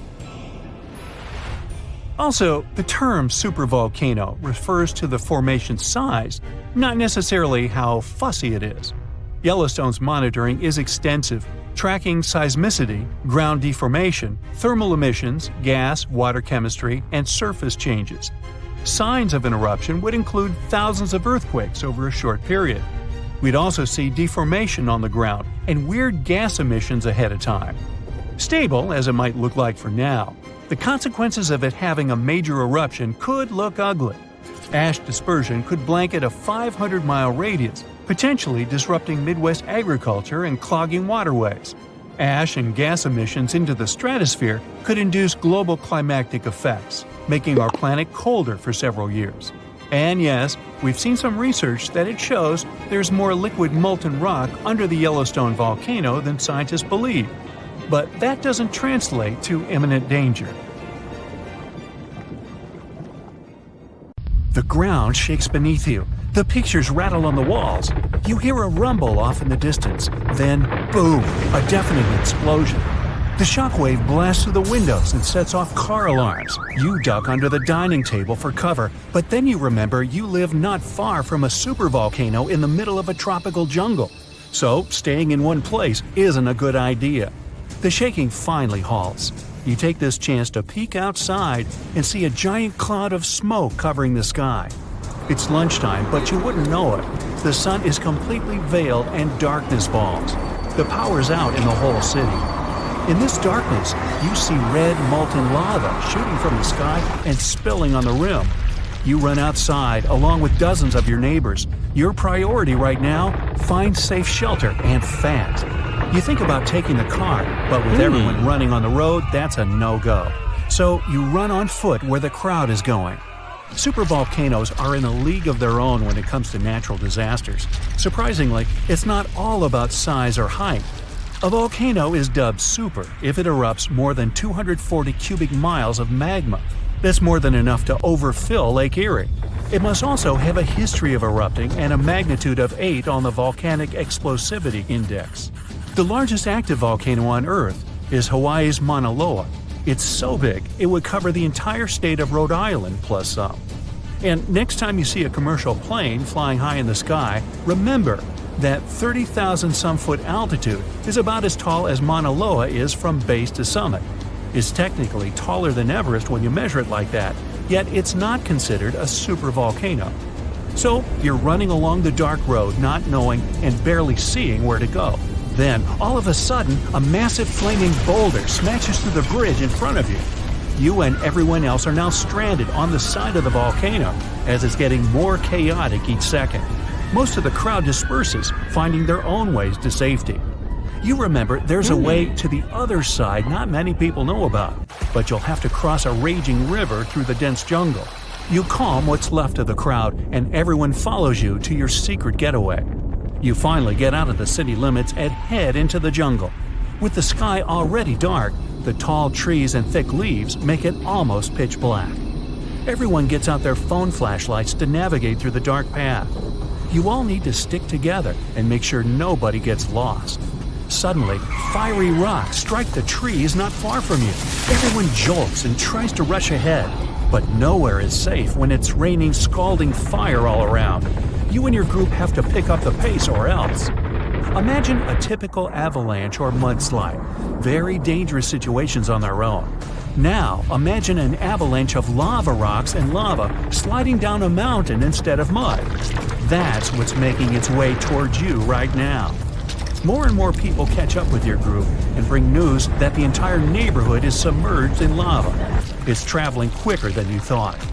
You can never really predict how fast a lava flow will be until you see it. It all depends on how thick it is and how steep the mountain slope. Lava can move slowly at about 20 feet a minute, a fraction of the average person's walking speed. Or it can flow as fast as 30 miles per hour, which even the fastest person on Earth can't outrun. But the lava isn't even the most dangerous problem. If you didn't have protection, the gases spewing from the eruption would fill your lungs, and those spread faster and further than the lava flow. Your eyes and throat would be itchy. You'd get a headache, dizziness, increased heart rate, difficulty breathing. The worst would be passing out from the lack of oxygen. Luckily, everyone managed to grab their gas masks before leaving their homes. You're now entering the treacherous terrain of the jungle and the danger zone. Everyone's phone batteries are giving out one by one, so your vision is even more limited. The terrain is tougher, and you can't hear any sounds from the river. At this point, you're not even sure if you're going the right way. But your instincts tell you the deeper you go, the safer you'll be. The path is muddy, and the vines are hindering everyone's movements. That's when you hear something big running through the jungle. It's coming up on you fast. You can't see a thing until it's right up on you. A bear! And there goes a rhino. Wild cats, domestic cats, dogs, different creatures of all sizes and species. They all come running through the jungle right past you. You and your fellow humans aren't the only ones fleeing from the eruption. The rumbling is still going on. Before you know it, a shower of fire rocks strikes right behind you and ignites parts of the jungle. There's no going back. Everyone picks up and runs for it. You hear thunder in the distance. A flash of lightning lights up the dark sky. You think, finally, some rain to wash away this fiery nightmare. But that's not a regular storm brewing. These giant smoke clouds can mimic a thunderstorm under similar conditions. Your luck finally pays off. You hear the river straight ahead. You reach the bank and have to hop on some stones to get to the other side. You almost slip when someone from the group catches you just in time. Whew, that was too close. Not far down the river is a large waterfall leading straight to a shallow lake with sharp rocks at the bottom. The ash from the lava falls like snow, covering most of the trees and landing on the river. Ash is one of the most dangerous things about volcanic eruptions. You're soaked to the bone, but it's a lot better than ash and smoke. And then the rest of the group follow. The next thing you know, the river starts steaming as lava meets the bank and runs into the water. You try your best to speed things up. The lava can heat this water up to dangerous levels, and there are still people slowly crossing the river on the slippery rocks. Luckily, you manage to get everyone across. Well, almost everyone. You turn around and see someone's leg got caught between two rocks. The lava continues to pour into the river. You can feel the heat of the steam. You rush back to this person and try to pull them out. Their leg won't budge. Someone else from the group comes to help, and you're finally able to pull them out in the nick of time. You and everyone else, now exhausted from your trek, keep going as far as possible. That's when you see the main road that connects you to the broken bridge. There are others on the road that got out safely, and even some cars filling up with survivors and heading fast out of the area. The volcano is still spewing lava, and the entire city is flooded with it. What was once your town now looks like a giant burning lake. Planes and helicopters can't fly because of the smoke and ash, so don't count on an air rescue. You're still at risk even though you're on safer ground, so it's still too early to celebrate. Everyone continues to move away from the city. The further, the better. The ground continues to shake, but this time it's even more intense than before. Supervolcanoes are powerful enough to cause many earthquakes. But it's a good thing you're out in the open, far from the buildings and debris in the city. Now, back to reality. Rest assured that a volcanic eruption of this intensity won't happen for a very long time, as in millions of years. Besides, thanks to warning systems and humanity's preparation for such an event, it's extremely rare for even a regular volcano to do as much damage as it could. So, don't scratch Yellowstone off your travel list just yet. Hey, can you lift a truck with your hands? No? Shocker. But let me introduce you to nature's original strongman, the ocean, which casually tossed 700-ton boulders around like they were pebbles during a mega tsunami that hit Africa thousands of years ago. This wasn't just a bad day at the beach. This mega tsunami was so powerful, it made the 2004 Indonesian and 2011 Japanese tsunamis look like kiddie pool splashes. Now, to give you an idea of how terrifying regular tsunamis already are, the Japan tsunami produced waves 133 feet tall. The Indian Ocean tsunami was slightly smaller, but it took over 200,000 lives across many countries. Now imagine something way worse. You see, for a long time, scientists thought waves that big were just science fiction. But then they found these enormous boulders, massive chunks of rock, flung far inland, and did the math. It turns out only waves around 800 feet tall could have pulled off that kind of rocky vandalism. And the culprit? A volcano that literally fell apart into the ocean and triggered one of the most powerful tsunamis Earth has ever seen. Usually, tsunamis are blamed on underwater earthquakes, tectonic plates getting into slap fights. But volcanoes? Oh, they've got tsunami potential too. In 1883, for example, a volcano in Indonesia named Krakatoa erupted for 6 months non-stop until it exploded, and the explosion was heard all the way in Australia. This triggered many tsunamis, some almost 100 feet tall. Still, that was more like a toe dip compared to the full cannonball from the mega tsunami. Back in ancient times, the volcano that crumbled during the mega tsunami was huge, and it didn't just fall apart. It lost a chunk that was 10 times the size of Mount Everest. 10 Mount Everests. It was like the Earth wanted to see what would happen if we threw a mountain into the ocean just for fun. It was so massive that when the entire side of the volcano belly flopped into the Atlantic, it created waves that could cover the Statue of Liberty 3 times.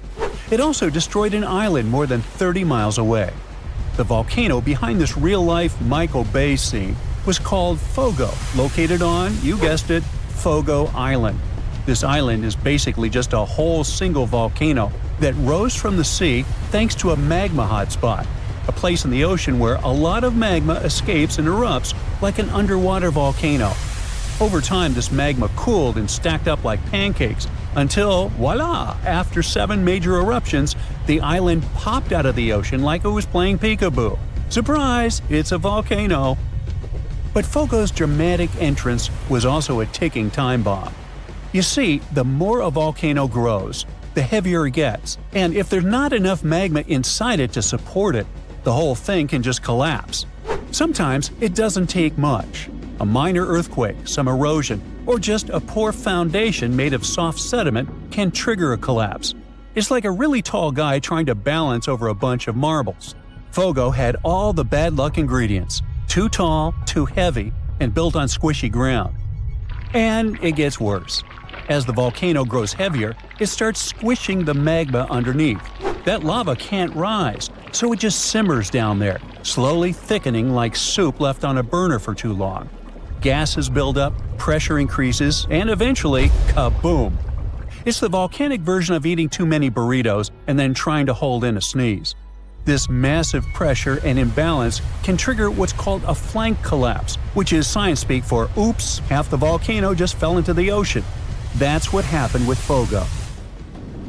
Most of the volcanic islands that form this way are long gone, but Fogo is still very much alive and kicking. In fact, it last erupted in 2014, and considering that it goes off every 20 years, maybe don't travel to Fogo Island in around 2034. For the longest time, scientists believe only big, bulky volcanic islands could collapse like this. But new research says that even smaller, skinnier guys, like the Danny DeVitos of the island world, aren't safe either. The thing is that small volcanic islands only seem stable because of their small mass. It's like Danny DeVito and Arnold Schwarzenegger both slipping on the ice. Arnie's fall might cause more chaos, but Danny can still go flying. And those little collapses? Yes, they matter. Take Santa Maria, a tiny island that's about 170 times smaller than Hawaii. It has collapsed multiple times, not because it wanted to, but because it's basically standing on soggy breadcrumbs. Its foundation is loose marine sediment, and to make things worse, it's sitting right next to the East Azores Fault, where 3 tectonic plates meet up for daily slap fights. This fault is responsible for many earthquakes and even some tsunamis that happened in Lisbon in the past, so you can imagine what it's like living right above it. Every time the volcano in Santa Maria erupts and grows, it also sinks. But when a chunk collapses, it bounces back up like a buoy. This seamount to seamount to island again roller coaster means that Santa Maria has popped in and out of the ocean like a submarine playing peekaboo, and with every peak comes a potential tsunami. Another volcano with similar trust issues is Pacaya, located in Guatemala. Between 2011 and 2013, scientists spotted strange movements in the soil, tiny shifts that suggested something underneath was getting restless. Sure enough, in 2014, Pacaya erupted. Luckily, it didn't collapse, but that risk still looms, especially if magma gets trapped in it like it did with Fogo. The consequences could be explosive, literally. In fact, about 1,000 years ago, Pacaya experienced a collapse that sent debris avalanches more than 15 miles away. Since then, it's rebuilt itself like a fiery phoenix, but it could still crumble again. That's why volcanologists obsess over the tiniest wobbles. It's not paranoia if the mountain really might fall. Now you might be thinking here, okay, but that was the past. Surely that kind of ridiculous mega tsunami collapse can't happen again, right? Well, welcome to the 21st century. Islands like Hawaii, La Palma in Spain, and various parts of the Caribbean are sitting on the same kind of geological whoopee cushions. All it takes is the right combo: loose foundation, steep slopes, maybe some trapped magma, and boom, flank collapse. In fact, it's already happened recently. In 2018, Anak Krakatau, the volcanic baby of the infamous Krakatoa, lost a big chunk of itself during an eruption. It caused a tsunami, but it was more awkward than devastating, like a volcano losing its pants on stage. Embarrassing, but survivable. But that's just amateur hour compared to history's real showstoppers. Ritter Island's 1888 collapse was so intense that the island literally got shorter. It went from being more than 2,000 feet tall to a mere 460 feet. But the record holder is the legendary Latua Bay megasplash from 1958, where a 7.8 magnitude earthquake triggered a massive landslide that sent a wave taller than the Empire State Building roaring through Alaska at highway speeds. Strangely enough, only 5 people lost their lives here, but on the other hand, the destruction path it left behind can still be seen today, all the way from space. Melting glaciers and ice caps can make volcanoes collapse too. When they melt, there's a sudden decrease in pressure on Earth's crust that can destabilize entire volcanoes. It's called isostatic rebound. It's like suddenly yanking a chair out from under someone who's been sitting still for centuries. Whoops. Also, here's something you probably never thought you'd worry about on your island getaway. Some volcanic islands grow outward as lava pours into the sea, creating unstable platforms known as lava deltas. These deltas can collapse without warning, taking newly formed land, and sometimes tourists too, right back into the ocean. No pressure though, just thought, maybe you want to stay off steaming new land. So yeah, next time you're lounging on a beachy volcanic island thinking, wow, this place is paradise, just remember, it might also be a ticking geological time bomb with a flair for the dramatic. From ancient mountain-sized cannonballs to surprise lava deltas, volcanoes have a history of keeping things spicy.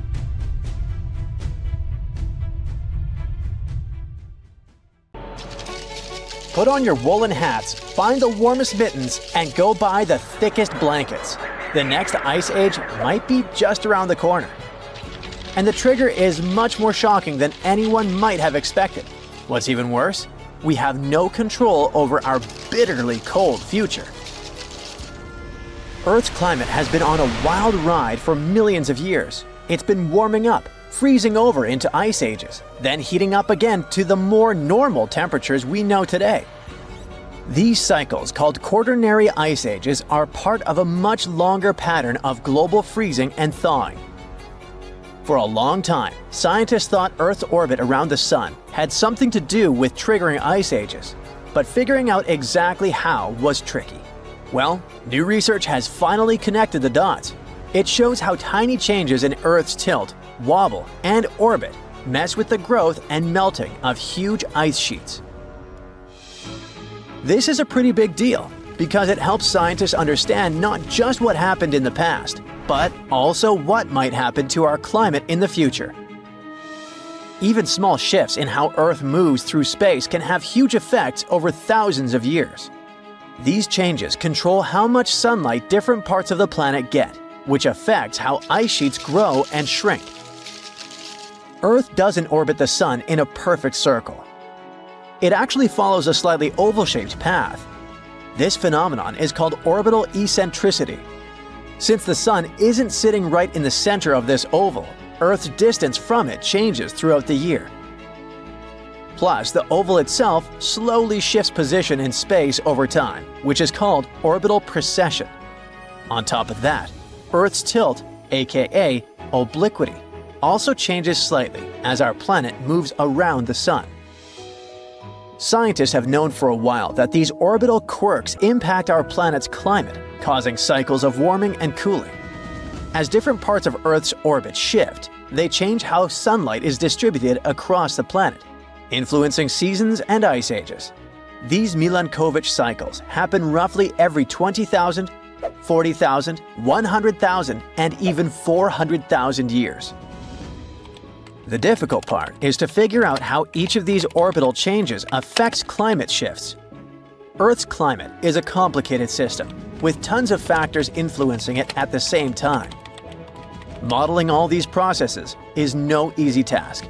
It needs huge computing power and a deep understanding of each factor's role in shaping our planet's past and future climate. There are two cycles that are super close to each other in timing. Precession, which happens every 21,000 years, and the second harmonic of obliquity, that happens at 20,500 years. But even though they're so close, no one has been able to directly connect either of these cycles to the end of an ice age. On top of that, for the past 800,000 years, ice ages have ended every 100,000 years, and scientists still haven't figured out what causes this pattern. To get to the bottom of it, researchers turned to the deep sea. They studied changes in oxygen isotope ratios found in the tiny, fossilized shells of marine creatures. These tiny creatures live in the ocean, and their exoskeletons preserve clues about past climate, specifically changes in ice sheets. This allowed the researchers to track the beginning and end of ice ages over the past 800,000 years. By comparing the changes in the ice sheets with Earth's orbital changes, they found an incredible pattern. The key moments when Earth moved between ice ages and warmer periods were perfectly lined up with specific relationships between precession and obliquity. It turns out that the end of an ice age, called deglaciation, is closely linked to the way precession and obliquity align. But it's obliquity alone that seems to trigger the start of an ice age. This discovery is the key to understanding the 100,000-year cycle of ice ages. The researchers say it was always there, just waiting to be noticed. Before the discovery, people thought the timing of ice ages was more random. But this new study shows there's a clear, predictable pattern. This means we might actually be able to predict when ice ages will happen in the future. Right now, Earth's tilt is slowly decreasing, and in about 11,000 years, it'll hit its lowest point. Based on the team's calculation, the next ice age is expected to begin before then. At the same time, according to the latest reports, humans have already started pushing Earth's climate off its natural path by releasing greenhouse gases. Another thing scientists are warning about is a massive shift that's happening in the Atlantic Ocean, and it could drastically change the world's climate. The Atlantic Meridional Overturning Circulation is a system of ocean currents that moves warm and cold water around the planet. And right now, it is showing signs of weakening. What will happen if it collapses? Freezing temperatures in Europe, extreme weather across the world, shifting monsoons, and even an Amazon rainforest drying up. And the scariest part? Some researchers say there's a 95% chance this could happen before the end of the century. Think of the AMOC like a giant conveyor belt in the ocean. Warm, salty water from the tropics flows north towards Europe and North America. When it reaches colder areas, it cools down, becomes heavier, and sinks to the bottom of the ocean. This deep, cold water then moves southward, while fresh, warm water from the equator keeps flowing north to replace it. This system helps regulate global temperatures, keeps Europe's winters mild, and prevents the US East Coast from flooding. It also controls monsoon patterns that bring seasonal rain to parts of Africa, South America, and Asia. Without it, the world's climate would look completely different. Right now, melting ice from Greenland and Antarctica, along with increased rainfall and river runoff, is dumping too much fresh water into the North Atlantic. Since fresh water is lighter than seawater, it disrupts the sinking process that keeps the AMOC moving. If too much fresh water builds up, it will mess up the entire system. And once it collapses, there will be no reversing it, even if the climate later cools down. Scientists have seen two big warning signs. First of all, the warming of the ocean off the US East Coast, which suggests the AMOC is already slowing down. Plus, there's a cold blob of water south of Greenland. It might be a sign of the weakening of the ocean current, and that's exactly what happens before the system fails. What would happen if the AMOC fully shut down? Europe would enter an ice age. The AMOC plays an important role in keeping Europe's winters relatively mild by bringing warm water north. If this process stopped, Europe would be plunged into deep winter. London's climate would drop by 18 degrees Fahrenheit, making it feel like northern Canada. Stockholm could get up to 54 degrees Fahrenheit colder, turning it into Siberia-like conditions. And snow and ice would cover much of northern Europe year-round. Next, monsoons would shift, leading to severe droughts. The AMOC helps regulate tropical rainfall, especially in Africa, South America, and Asia. If it collapsed, West Africa's monsoons would shift or disappear, leading to devastating droughts and a massive food crisis. The Amazon rainforest could dry up, transforming into a savanna or grassland. In India and Southeast Asia, monsoon rains would disappear, and millions of people rely on them for agriculture. The US East Coast could see catastrophic flooding. With the AMOC weakening, water is already piling up along the US East Coast, triggering higher sea levels and stronger hurricanes. If the system shut down, sea levels would rise by up to 3.2 feet, which would make the coastal cities more vulnerable to flooding. Finally, hurricanes and extreme storms could become even more powerful because of warmer waters along the coast. Now, how close are we to disaster? For thousands of years, the AMOC has remained stable, but recent studies suggest it's weaker now than at any point in the past 1,600 years. Ocean temperatures are hitting record highs, and many researchers believe we are dangerously close to the tipping point. A study published in Nature claims that if greenhouse gas emissions continue at their current pace, there's a 95% chance that the AMOC will collapse before 2100. A 4-story wall of water that only rises once in 1,300 years was recorded off the west coast of Canada. Some people blame waves like this for disappearances in the Bermuda Triangle. Rogue waves can get strong enough to sink container ships and oil rigs. The Canadian water monster didn't hurt anyone, but it did become a sensation. And it looks like we're about to see even higher and more powerful rogue waves in the future. The team of Marine Labs, the company that operates the buoy that got caught in the Euclid wave, couldn't believe the data they saw. A huge force came out of the blue, pulled the buoy down, and then set it up to a peak before taking it even deeper. They thought it must be a rogue wave, so they sent the data to a scientist at the University of Victoria who specializes in these beauties. They analyzed the data and confirmed it was indeed not a technical mistake. The wave officially became the most extreme rogue wave ever officially recorded, as it was 3 times the height of waves around it. Scientists have reported seeing giant waves coming out of the blue for centuries, but no one really believed them. Back in 1826, a French scientist and naval officer was crossing the Indian Ocean on his ship, the Astrolabe. They got in a terrible storm and saw several waves over 98 feet tall. It's almost as tall as a 10-story building. The crew lost one of its members, but the 4 of them, including the captain, made it to land and shared what they saw.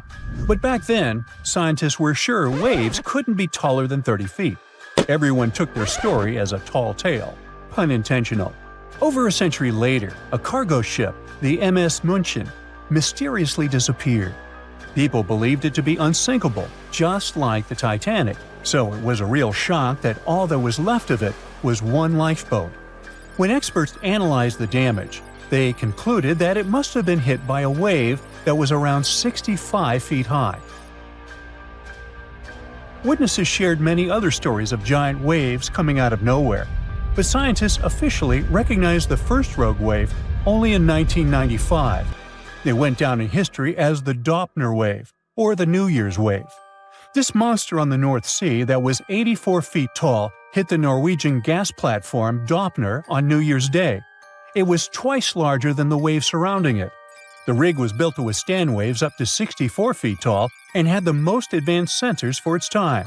The wave wasn't like any other type of wave they'd studied before. So they had to admit rogue waves were real and gave them an official definition. It's a wave more than twice as tall as others around it. It can pop up lightning fast in a stormy sea, or show up out of nowhere in calm waters. These waves have steep sides and a deep trough below, and look like a wall of water rising out of the sea. They're so intense that they can even swallow up rescue helicopters trying to do their job. In 2007, America's National Oceanic and Atmospheric Administration made a list of 50 historical maritime tragedies that were most likely caused by rogue waves. Some of the events on the list happened not in the open water, but in lakes. Lake Superior has something that's got the name Three Sisters. It is a series of 3 large waves, one after another. The second wave covers the ship's decks before the first one is gone. The third wave jumps in and adds extra water. These 3 sisters overload the ship. There's a theory that this phenomenon took down the freighter Edmund Fitzgerald in 1975. There are 2 main theories trying to explain how rogue waves happen. First, we've got the linear addition theory. Imagine waves cruising through the ocean at their own speeds. When these waves cross paths, they team up and become stronger to turn into a rogue wave. Then there's the nonlinear focusing theory. It says waves like to roll in groups, and when they spend time together, they exchange some energy. Sometimes, this energy exchange turns into a rogue wave. To predict the formation of these freaky waves, scientists would need an innovative radar system to keep a constant eye on the waves near a boat. They'd collect all the data and put in a math model that would create a real-time picture of what the ocean surface looks like at that very moment. This model would need to do new calculations of the surface situation every 5 minutes. It would let the crew know if there were any extreme waves coming up in the next several minutes. Such a system doesn't exist yet, but there is a huge progress in this direction. Scientists from the University of Melbourne went on an expedition to Antarctica and found out that strong winds play a big role in the creation of rogue waves.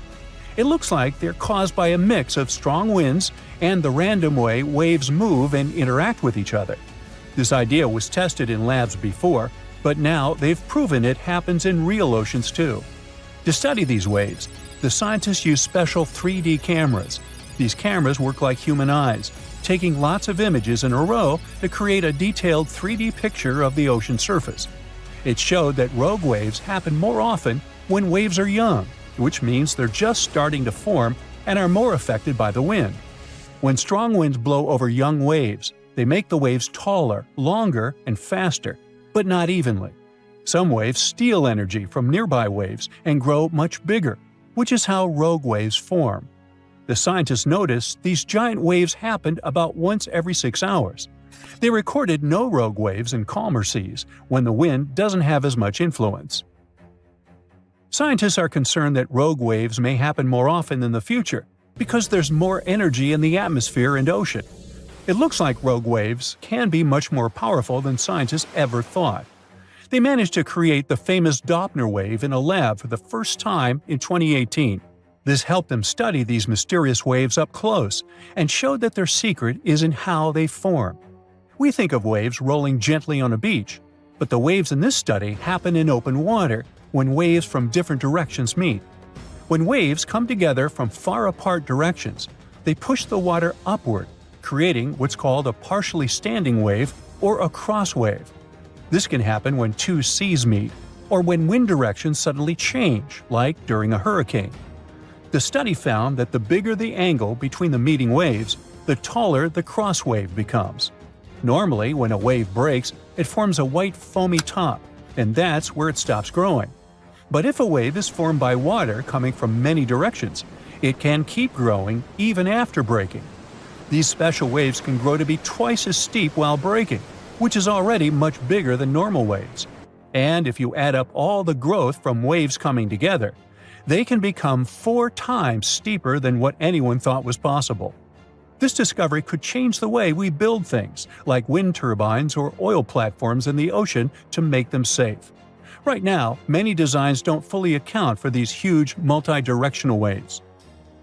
Now, they seem to have a lot of similarities, but rogue waves aren't the same as tsunamis. Tsunamis happen when there's a big shift in water, like an earthquake, volcanic eruption, or landslide. They mess with the entire water column.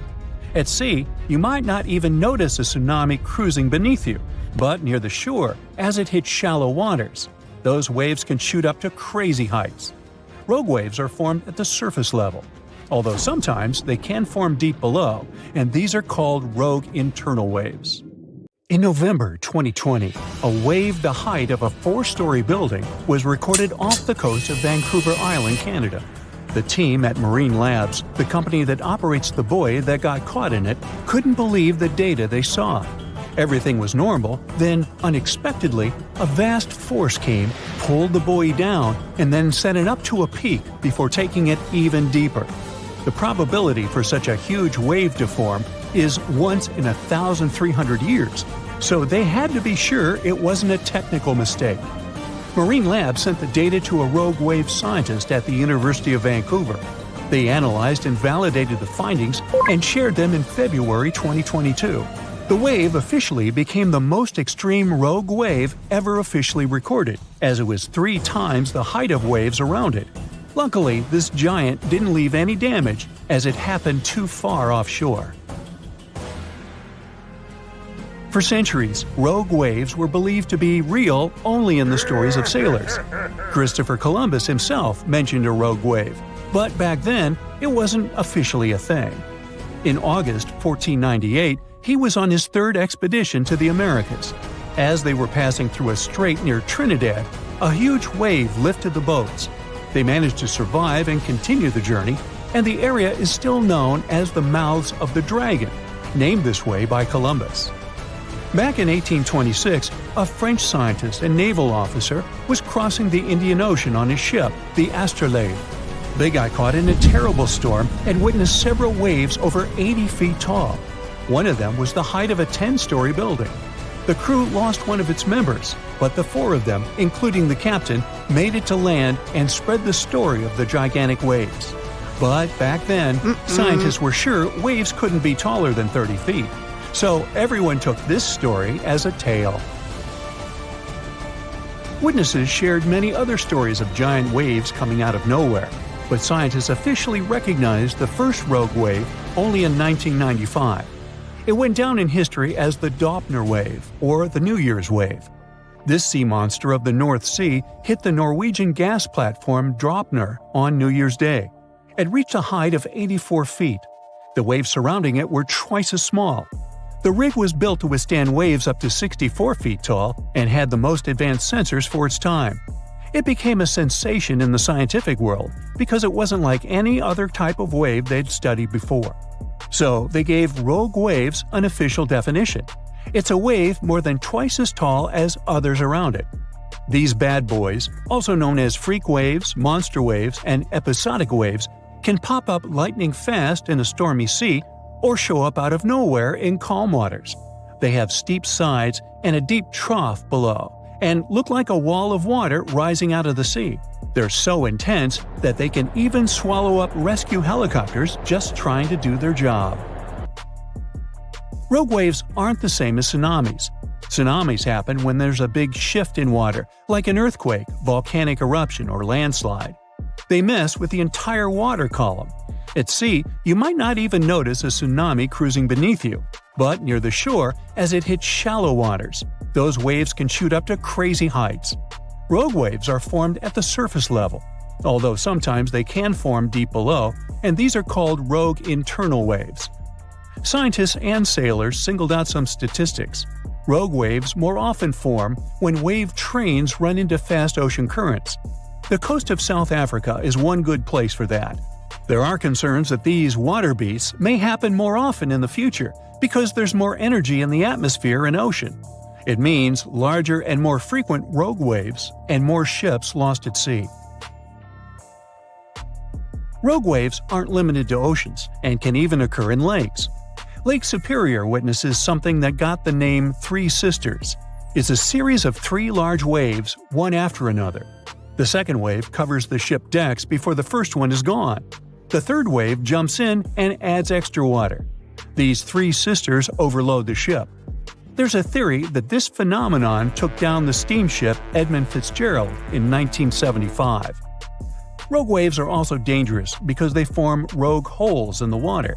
When the wave builds up, it draws in all the water around it. So, near the base, these holes can be very deep. If the bow or stern of a ship ends up in one, the ship can instantly sink. Some oceanographers believe that rogue waves are to blame for the disappearance of ships in the notorious Bermuda Triangle in the Atlantic Ocean. Storms from several directions converge in this mysterious area, so rogue waves are more likely to gain force here. And because they can reach a height of 100 feet, they can theoretically bring down an airplane, not just ships. There are two main theories trying to make sense of how rogue waves happen. First up, we've got the linear addition theory. Imagine waves cruising through the ocean at their own speeds. Now, when these waves cross paths, they team up and become stronger, cooking up a rogue wave. Then there's the nonlinear focusing theory. It says waves like to roll in groups, and when they spend time together, they share some energy. Sometimes, this energy exchange turns into a rogue wave. To predict the formation of these freaky waves, scientists would need an innovative radar system to keep a constant eye on the waves near a boat.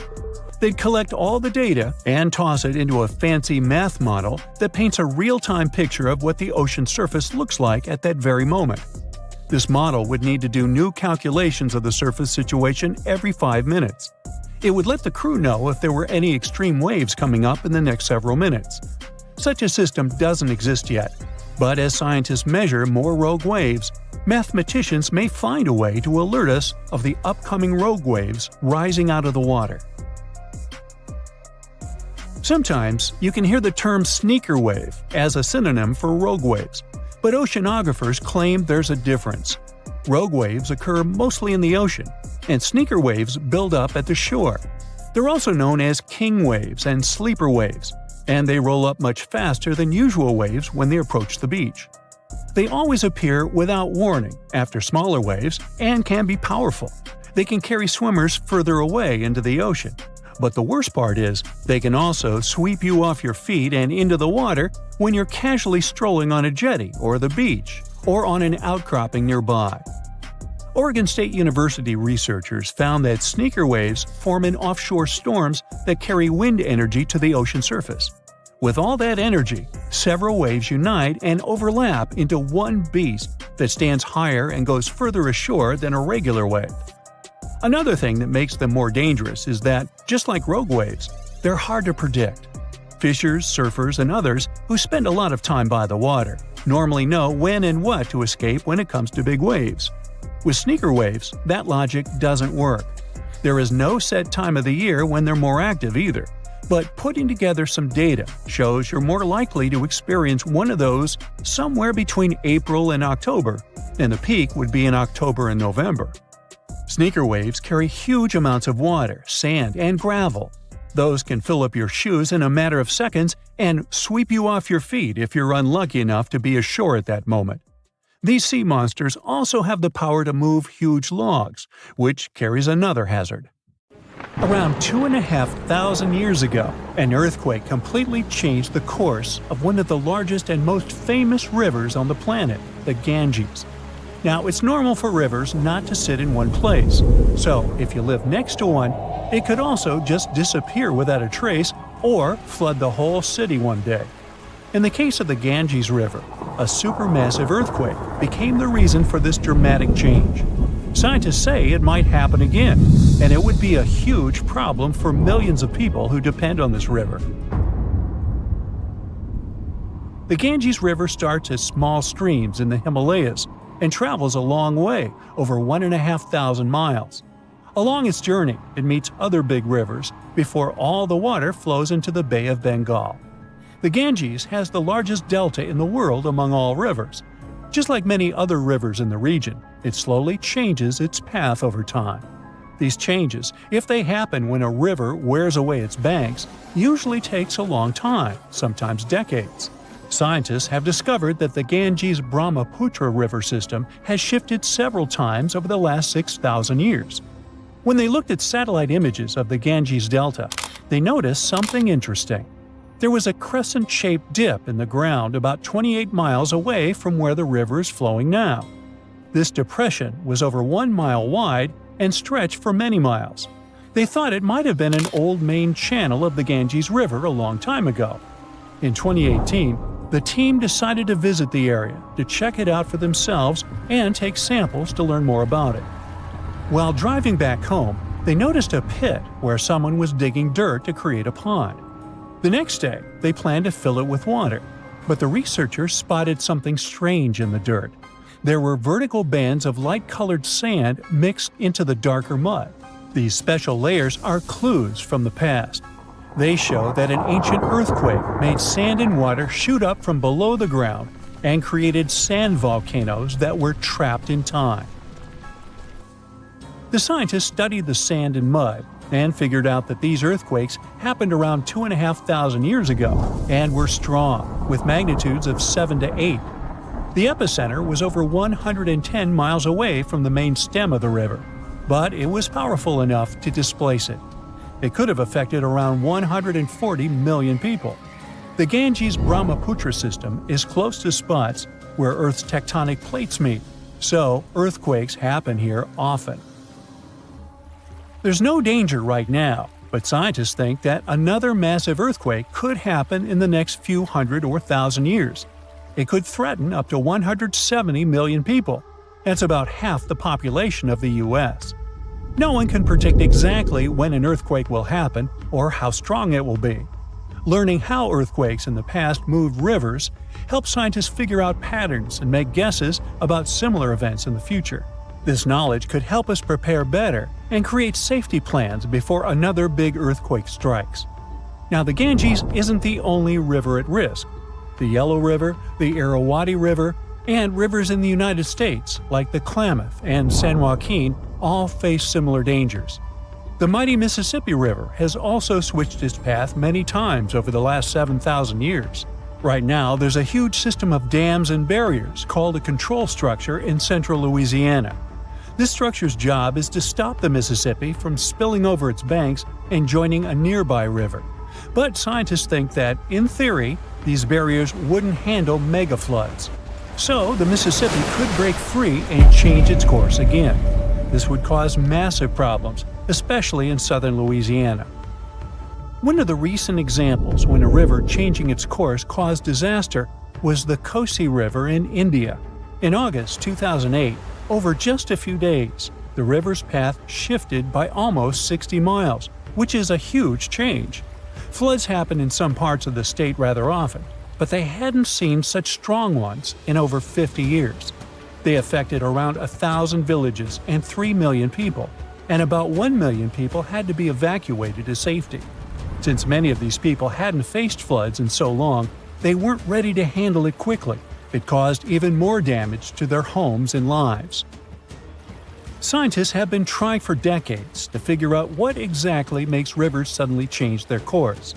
A new study explains that two things work together to make a river to do it. This process is called avulsion. First, there's the setup, which is like building up tension before something big happens. Over time, sediment, sand, dirt, and other stuff carried by the river gets deposited in certain places. It either raises the river above the land around it or makes a nearby slope steeper than the river's current path. Then there's the trigger, which is like the final straw that makes everything happen. This trigger could be a big flood, an earthquake, or even something like a pile of logs blocking the water. Now, researchers looked at satellite images of about 170 cases of avulsion from the past 50 years. They noticed these events happen most often near river mouths and near mountains. Rivers were about 3 times more likely to change course in these places than in the areas between them. They also studied 58 river channels in detail, using super clear maps to measure super elevation. That's how high the river is compared to the land around it. They also measured slope advantage. That's how steep a new path might be compared to the river's current one. They found that near mountains, rivers often pile up so much sediment that they become super elevated and spill over. But near river mouths, like in deltas, rivers need a steep slope advantage to break through the mud and form a new path. These two factors work together like a seesaw. If one is stronger, the other doesn't need to be as strong for an avulsion to happen. To figure out where a river might go if it changes course, the researchers created a smart computer algorithm. This tool uses maps to measure the terrain's steepness and the river's flow to predict where the river might move. They tested it on 10 past avulsions, and it correctly guessed the path every single time. Scientists hope they could use these findings to protect people living near rivers from sudden floods. Rivers changing course played a big role in creating one of the first organized administration systems in the world. Scientists found clues for this in the territory of ancient Mesopotamia. This name means the land between two rivers, and it was between the rivers Tigris and the Euphrates. People living there relied on these rivers for water, food, and transportation. Scientists wanted to figure out how these sudden changes in these rivers affected ancient people. To do this, they used two kinds of maps. The archaeological maps show how ancient cities grew over time, including what types of buildings people built. Certain buildings, like big palaces or city walls, could show when each city first had an organized administration. The second kind of map showed where the Tigris and Euphrates rivers flowed long ago. They often shifted, sometimes slowly, and sometimes very quickly and dramatically. Around the year 5000 BCE, Mesopotamia started to become drier and farming became harder. Farmers had to grow their crops near rivers, where they could use the natural floods to water their fields or dig little channels to bring river water to their plants. Because farming was so important, towns and cities grew near the rivers too, so people could stay close to their food.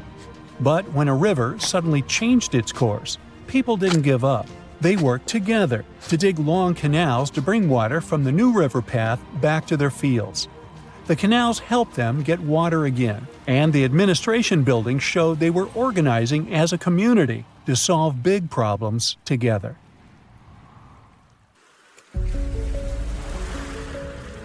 Hey, don't freak out. Those red waters you see aren't blood oceans. It's just a natural occurrence called the red tide. Red tides often happen in Florida, especially in the West Florida shelf, and they can stick around for weeks or even months. They're basically caused by an increase in algae levels, hence the color. Those algae produce toxins that can be harmful to marine life. They can also be bad news for us humans, causing symptoms like upset stomach and urgent bathroom trips, if you're picking up what I'm putting down. Volcanoes are super scary, but there's nothing scarier than getting taken out by a pyroclastic flow. These fiery flows move crazy fast and reach insane temperatures, like hotter than your oven on a pizza night. They're like a fireworks show of volcanic eruptions filled with ash, lava, and hot gas. speeding down mountains at 50 miles per hour. Some researchers claim they might even hit speeds of 450 miles per hour, almost as fast as a passenger jet. If you're unlucky enough to be in the path of a flow, you're in big trouble. The heat alone can turn you into a human barbecue, even if you try to hide in a building. The air around the flow can reach temperatures high enough to fry your insides, burn your clothes off, and leave metal melted into your skin, which almost sounds like a Marvel origin story. However, a lot of people have met their end because of these flows. But there's one crazy story about a guy named Luger Silbaris, still sounding like an origin story. So on the 7th of May 1902, there was a major eruption on the island of Martinique. The night before, Silbaris had gotten into trouble and ended up in jail. Maybe this is a villain origin story. He'd been locked in a sturdy cell facing away from the volcano. The next morning, Mount Pella unexpectedly erupted, destroying St. Pierre within minutes. The flows wiped out around 30,000 people, but Silbaris survived in his cell and became known as the guy who lived through doomsday. The rescue team found him 4 days later. By the way, the cell still stands today. I hope somebody tested him for superpowers. Back on August 21st, 1986, a guy stumbled upon some animals showing no signs of life on his way to Nios village in Cameroon. To his shock, he later found out that everyone in the village had mysteriously passed away. The same thing happened at Lake Manaun in 1984. Turns out, those tragic incidents were caused by something called limnic eruptions, which are pretty rare disasters where carbon dioxide suddenly bursts out of lake waters, creating a hazardous gas cloud. These type of eruptions usually happen in lakes with high levels of CO2, which can be caused by things like volcanic gases and high pressure. Any little change in temperature or pressure can set off an eruption. So, experts have started looking into ways to safely release CO2 from lakes like Manaun and Nios in order to lower the risk of more disasters in the future. In March 2024, a video captured a terrifying moment of a woman disappearing into a sinkhole while browsing through a Chinese department store. Guess she got more than she bargained for. Ha ha ha. Moving on. The scene unfolded as the floor beneath her gave way, sending her plummeting into the abyss. In the midst of the chaos, another customer frantically ran away before returning to check on the woman who had fallen. Their quick thinking and the swift response of emergency crews and firefighters saved the day, resulting in only minor injuries for both women. I'm glad that lady checked on her because I would be gone. An anvil cloud is basically a big cloud made of ice particles that forms at the top of really tall thunderstorms, or those huge cumulonimbus clouds. The flat top shape is caused by the air rising in the storm and spreading out when it hits the stratosphere. That's why it's called an anvil. It looks like the tool metal workers use. Duh. The air from the anvil cloud is cooler than the stratosphere air, which keeps it from going any higher. You can spot anvil clouds from really far away, sometimes over 100 miles. Often you might see streaks of snow coming from the edge of the cloud known as virga. The snow disappears before hitting the ground because of the dry air. If you notice clouds poking through the flat top or bubbling up, it's an overshooting top, a sign of a super strong storm. Anvils are known for producing dangerous lightning. Normally, lightning comes from the bottom of a storm, but anvil clouds can produce really powerful lightning from the top. This lightning can strike out of nowhere, even from up to 30 miles away. So keep an eye on those anvil clouds if you see one forming nearby. Lahars are no joke. They're basically fast-moving, super dangerous streams of rock, ash, and water that come down the slopes of volcanoes. It's important for everyone to be aware of them. Scientists, policymakers, and even us regular folks. By understanding how lahars work and their potential impact, we can try to stay safe when volcanoes start acting up. Saving lives during natural disasters is the name of the game. There are two main types of lahars: debris lahars and mudflow lahars. Debris lahars are full of solid stuff like rocks and ash, while mudflow lahars are more waterlogged and sludgy. Lahars can be triggered by the rapid melting of snow or ice, heavy rain falling on loose volcanic material, or even a crater-like eruption. The volcano's characteristics and presence of water are key factors in how lahars form and move downhill. When lahars come barreling down mountains at speeds of up to 120 miles per hour, carrying loads of debris, it's a recipe for disaster. Unless you have a surfboard, but I doubt you'll have a surfboard on a volcano. Just saying. Also, it won't work. Going to the beach for a sunny vacation is the best. There's nothing like basking in the sun, feeling sand between your toes, and hearing waves crash against the shore. But even though it's all relaxing and picture perfect, always keep an eye on the water and never turn your back on the ocean. You may know about rip currents and tides, but have you ever heard of square waves? It's a real thing, and it can be pretty scary. Square waves, also known as cross seas, happen when two swells meet, forming a unique square pattern that looks like a checkerboard. They can be found along coastal areas, and while they are rare, they can create waves up to 10 feet high and make it tough for boats and swimmers to maneuver. If you find yourself in the water with square waves, you might feel like you're fighting against two different currents. The best thing to do is to not go too far out to begin with, and get out of the water as soon as the waves become too strong. Square waves are more dangerous for boats and ships, so it's best to stick to the shallow waters and stay safe. Whirlpools and maelstroms are powerful natural forces that have scared sailors for years. They happen when certain weather and current conditions come together just right. Most of them are safe if you stay away, but let's see what they really are and how they form. A whirlpool is basically water that starts spinning when two currents meet, or one current hits something solid like a wall. They can be big or small, depending on the speed of the water and waves. Most aren't dangerous, but there are also maelstroms, which are large, forceful, and violent whirlpools, caused by ocean tides and narrow straits. Tidal currents in places like Norway's Saltstraumen and Moxstraumen can create massive whirlpools. Scotland's Corribrecken whirlpool is one of the world's largest. Other examples of whirlpools can be found in Japan, Canada, and New Zealand. Are they portals? They're definitely not portals. Researchers have recently looked into ancient underwater volcanic eruptions and how they affected Earth's climate. They studied materials from Bronze Age eruptions to learn more about their scale, dangers, and impact on climate. For example, one eruption about 3,600 years ago in the Aegean Sea caused chaos in Santorini. The study focused on this event to understand its importance. By analyzing volcanic deposits, the researchers gained insights into how future eruptions could affect climate. They discovered that sediment waves from shallow underwater eruptions could lead to tsunamis and impact the ocean floor. These findings help us understand how underwater volcanic eruptions relate to the marine environment, which can help us predict climate changes in the future. It's 9:59 a.m. when a man is jolted awake in his bed by a powerful, mysterious force. While he's trying to figure out what's going on, a giant 100-foot-tall column of water is already surging toward his hometown. In 20 minutes, most of his friends and family members will lose their lives when a sky-high wall of water sweeps away buildings, trees, and cars.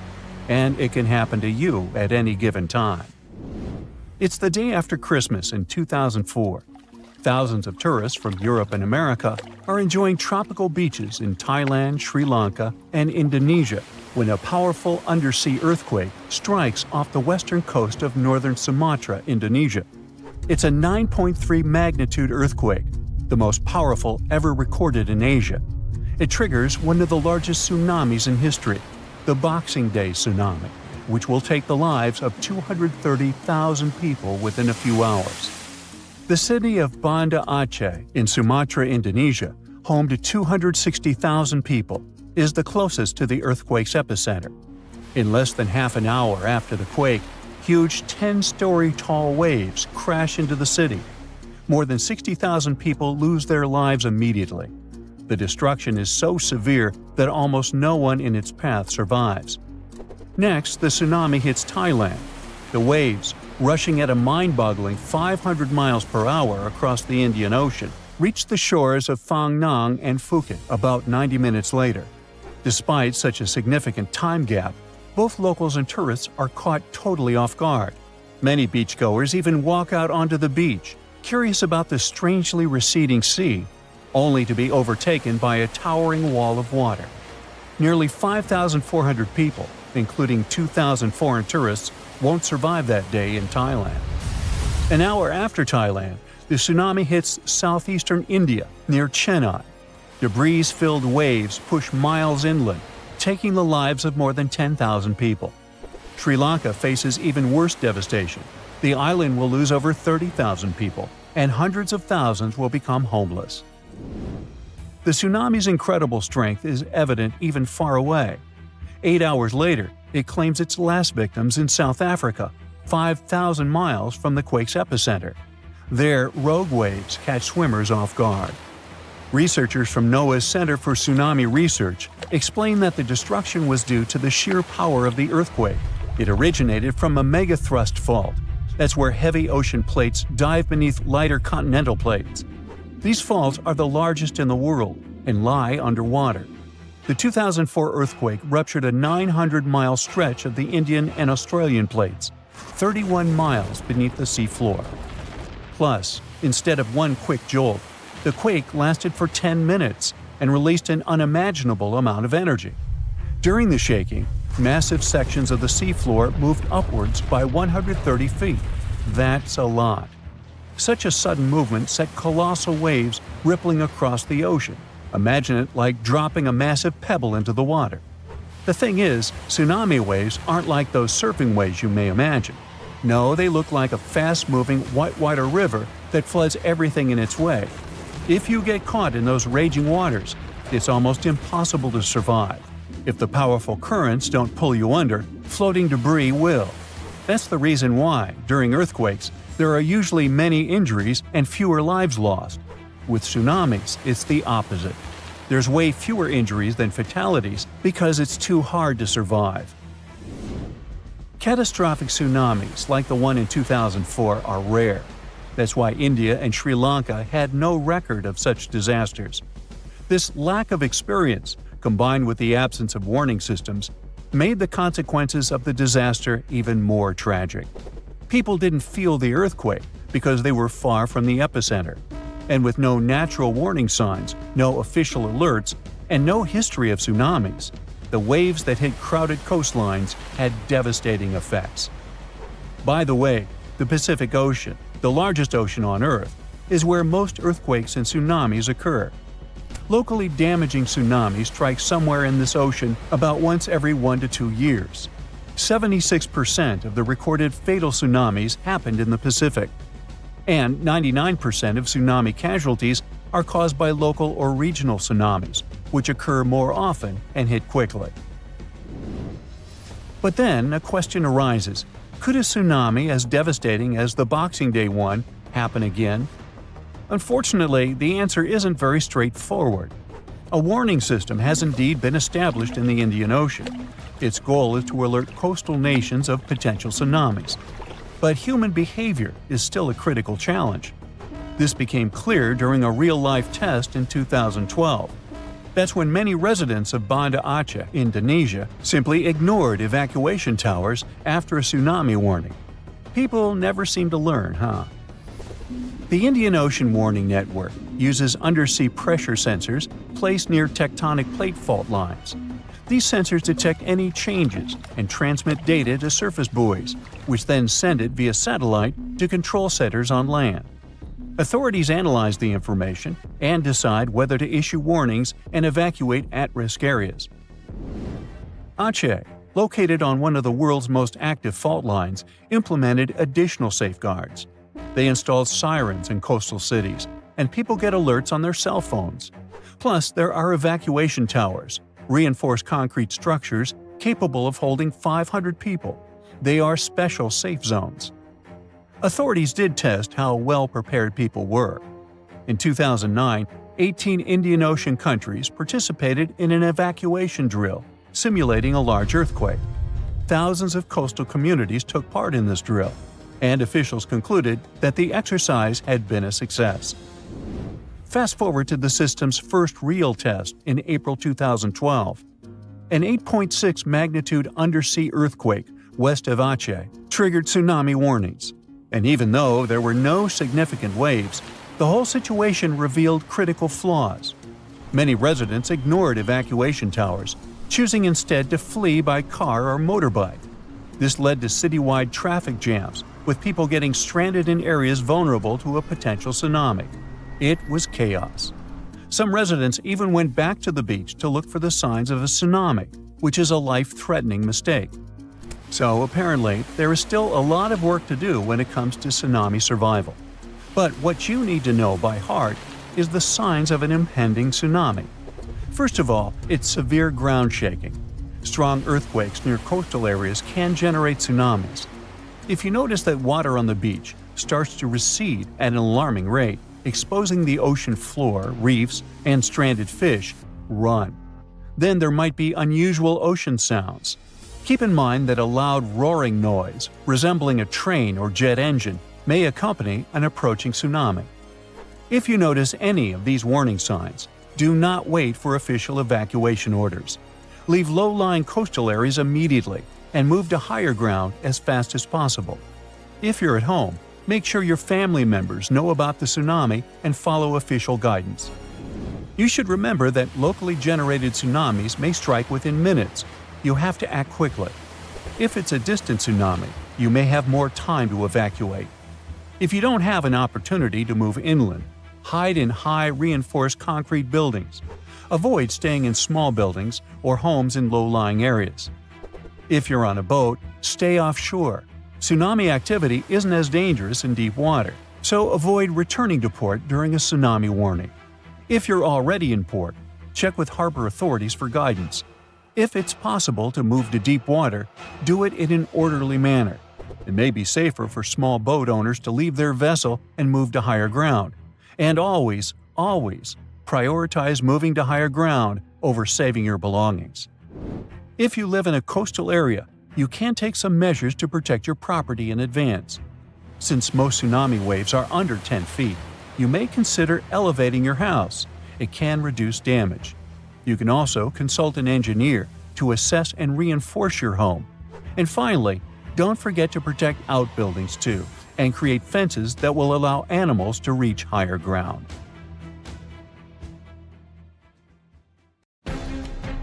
Are you a pro swimmer? Brave enough to take a dip in any ocean or sea? Bad news. There are some places you should avoid no matter how well you swim or dive. Some of these places have dangerous underwater rocks, strong currents and tides. Others are famous for legends about monsters and mysterious creatures. So let's dive into this aquatic horror show. Have you ever heard the word the strid? It's a variation of the word the stride that is used in Yorkshire. And it refers to a narrow section of the river wharf that's so small you could jump over it. But don't be fooled by its size, it's one of the most dangerous spots around. Even taking a step into the water can have dire consequences. The river wharf has a forceful current, and since the strid is so narrow, it's even stronger in that area. The intense water flow has eroded the limestone around the strid, which created hollow spaces much deeper than the rest of the riverbed. Here's the secret. The current has also weakened the banks of the strid from below. So, the ground you're standing on, admiring the rapid flow, is probably just a fragile ledge hanging over treacherous waters. There's no record of anyone who found themselves in the water of the strid and found their way out of it. And the worst part? You wouldn't even guess that this innocent-looking stream could be such a danger. So, my advice to you, my friend, is to stick to a safer body of water for your aquatic adventures. If you're looking for a weekend getaway in California, Horseshoe Lake is the spot for you. It's got everything. Sandy beaches, hiking trails, and picnic areas, but wait, there's more to it than meets the eye. This lake has a dark side, namely around 100 acres of dead trees that surround it. And it's not just the trees that have been claimed by this lake. The earthquakes that hit in 1989 and 1990 unleashed carbon dioxide from under the hot magma. The gas seeped out into the air, damaging all the life around the lake. Even now, Horseshoe Lake is just as dangerous as it was 30 years ago. What makes it so scary is that the levels of this toxic gas change randomly. Warning signs that are posted everywhere certainly could give a horror film touch to a fun hike in the woods. In Kauai, Hawaii, there's a group of stunning waterfalls that used to be a popular destination for tourists. Kipu Falls, as they're called, were once the go-to spot for swimming and diving. To get to them, you had to take a long walk along a dirt path until you finally arrived at a breathtaking view of a 20-foot waterfall pouring into a crystal-clear pool below. But since 2011, this area has been off-limits to the public. Why, you ask? Well, there have been a lot of accidents at Kipu Falls. Obviously, jumping off the top of the waterfall would be an obvious reason for that, but in addition, there were much more mysterious cases. Witnesses tell tales of swimmers peacefully enjoying the pool at the bottom of the falls, only to be suddenly dragged under the surface. No definite explanation was found to these accidents. The locals believe that the water spirit Mo'o is to blame because it doesn't appreciate being disturbed by loud tourists. There's also a theory of a powerful whirlpool at the bottom of the pool. In any case, guide publishers do not mention Kipu Falls anymore, and trespassing is severely punished. The Samisen Hole, located in the Gulf of Thailand, is the ultimate spot for thrill-seeking divers, but it's also the most dangerous one. With a drop of 280 feet, it's the deepest diving site in the region. But its depth is not the only reason it is considered a place to avoid. The area is a major shipping zone for giant oil tankers. The strong currents around the hole make diving even more treacherous. And if that's not enough, the Samisen Hole is also home to deadly barracudas that could easily attack unsuspecting divers. The water is so murky that visibility is nearly zero, making it challenging to spot these aggressive sea creatures. All in all, the Samisen Hole is a breathtaking but extremely hazardous spot that should only be explored by experienced divers with nerves of steel. Let me tell you about New Smyrna Beach, the shark attack capital of the world. If you're looking for a relaxing vacation spot in Volusia County, Florida, you may want to reconsider this beach. The waters around New Smyrna Beach are teeming with fish, which attracts a lot of sharks. In fact, there have been so many shark attacks reported in this area that it's earned the title of the shark attack capital of the world. Even scientists have warned that if you go for a swim there, you're bound to get up close and personal with at least one of these creatures. We are talking about a distance of 10 feet, and in many cases you wouldn't even notice it. To make matters worse, the bull shark, one of the most dangerous and aggressive types of sharks, has been spotted in these waters. Once again, Kauai is on our list. The beach on Nepali coast called Hanakapiai Beach might look like heaven on earth, but don't be fooled.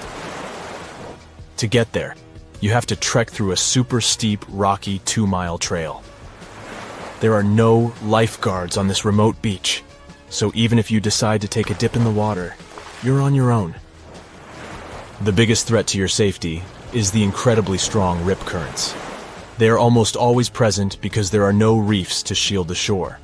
And if someone gets caught in one, there's no safe place to swim to for miles. The nearest safe beach is 6 miles away.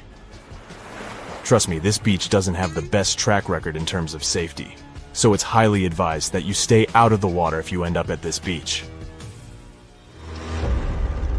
Let me tell you about a place that looks like it's straight out of a horror movie. We're talking about Berkeley Pit, which is an artificial lake situated in Butte, Montana. The first thing you'll notice about this place is that it has an eerie blood-red color that can only be described as unsettling. You might be tempted to take a dip, but that would be a grave mistake. Don't even touch it. The water is extremely dangerous due to the heavy metals present in it, such as cadmium, arsenic, zinc, lead, and copper. They come from the rocks that surround the lake and make the water super acidic. In fact, this place used to be an open-pit copper mine, hence its color. So if you want my advice, avoid this place like the plague.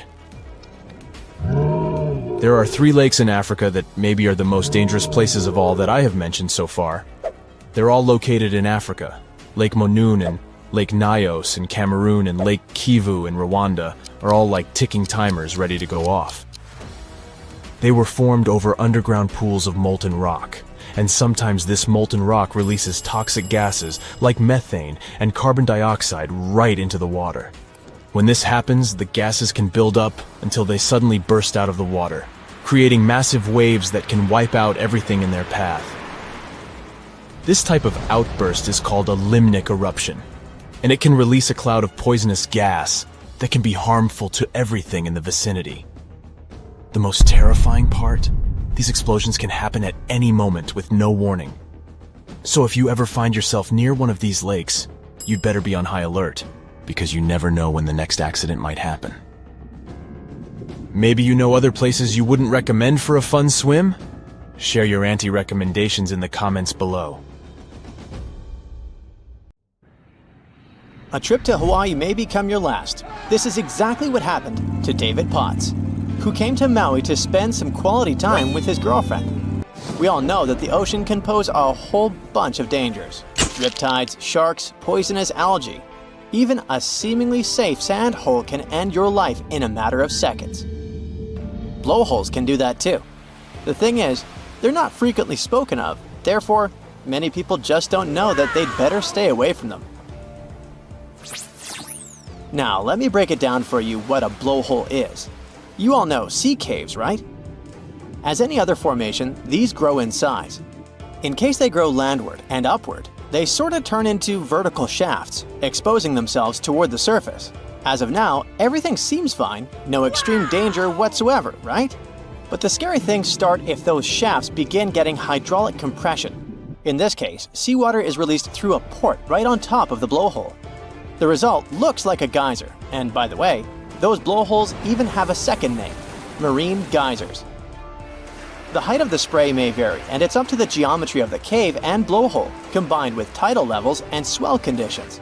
So what exactly happened to David, who met his early demise in Hawaii? Those who were unlucky enough to witness this horrible incident said that Mr. Potts had been spotted dancing around one of those blowholes. He was dangerously close, just inches away from the opening. Moreover, some people claimed he had even been playing in the sprays of water that were shooting high into the sky. Then he suddenly disappeared into thin air. As it was discovered later, he fell into a blowhole. There were no official statements concerning whether Mr. Potts had passed away or not, yet he was never found, meaning his destiny is pretty much clear to everyone. The story took place back in 2011, so he's definitely not coming back, sadly. The big question is, who's responsible for this tragedy? There are no warning signs at the sign, so David could not know how dangerous that innocent fun was in reality. Moreover, witnesses claim it was slippery there, so it must have been an accident. However, despite most tourists knowing how notorious this area is, they still continue visiting the site. No tragic reminders help. So, how do you save yourself in case you come across a blowhole? The best way to do that is to keep as far away from it as possible. If you get sucked by it, your chances of surviving are virtually nil. Just for comparison, not every tsunami gives you chances this low.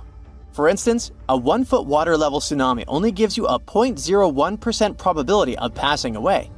Even a 3-foot water level, when you literally cannot stand on the ground, only says that the probability of passing away is high.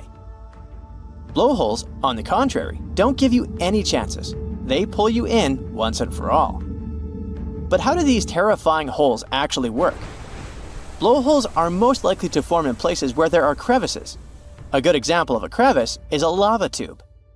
A lava tube, or you can also alternatively hear the name pyroduct, is a natural channel created by the movement of lava from a volcanic vent when it's traveling beneath the solidified exterior of a lava flow. When the lava within the tube drains away, it results in the formation of a cave. Those tubes can often be found along fault lines. A fault line is a flat fracture in the rock where significant displacement has occurred due to rock movement. Major faults in the Earth's crust are caused by tectonic forces, often forming at plate boundaries, like those found in subduction zones or transform faults. The rapid movement of these active faults generates most earthquakes, although some faults may shift slowly without causing seismic activity. It's known as aseismic creep. The next ingredient is powerful waves. When they hit the coast, water gets in those crevices. But since there's high pressure inside, it bursts out in the form of spray. To be honest, it's a whole show, as those water bursts are accompanied by a particular loud noise, which makes it very attractive for tourists. Sure thing, these formations do not only exist in Hawaii. Probably the most popular blowhole out there is located far away from Maui, in New South Wales, Australia. There's a small town of Kiama, and only around 15,000 people call it home. However, this small place attracts myriads of people because of a blowhole also nicknamed Kiama. This name has a meaning behind it. It's literally translated as where the sea makes a noise. And remember, blowholes are normally accompanied by a particular sound. The town of Kiama literally makes its living thanks to this unusual geological formation, attracting up to 900,000 tourists each year. There must be something special to see other than the hole, right? Otherwise, so many people wouldn't be ready to pay their hard-earned money to travel there. The blowhole in question can spray water up to 82 feet in the air. Trust me, if you come close to this place, you'll get thoroughly drenched in water. While this is not surprising, as we're dealing with the world's biggest blowhole here. Remember I told you, once you get into the blowhole, there's no coming back? It's not entirely true. Scott Gutterson actually ventured inside, studied the blowhole, and even found a secret chamber there. When he first went down to the bottom of Kiama, he found there a couple of bronze statues, some fishing rods, hats, a push bike, and even money. Still, you gotta remember that Mr. Gutterson is a professional, and you should never repeat his stunts.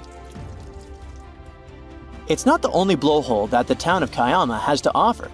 There's one called Little Blowhole, all because of its narrow shape. The good thing about it is that it's safer to visit than its big brother, but it can promise views as spectacular as the big blowhole. The brothers are a bit far away from each other though. The big one is just several feet away from the coastline, and the little one is around a mile south of the main blowhole. Sometimes there are fun legends behind those natural phenomena. You see, modern people can explain why water bursts from underneath the ground. We know the mechanics and logic behind it.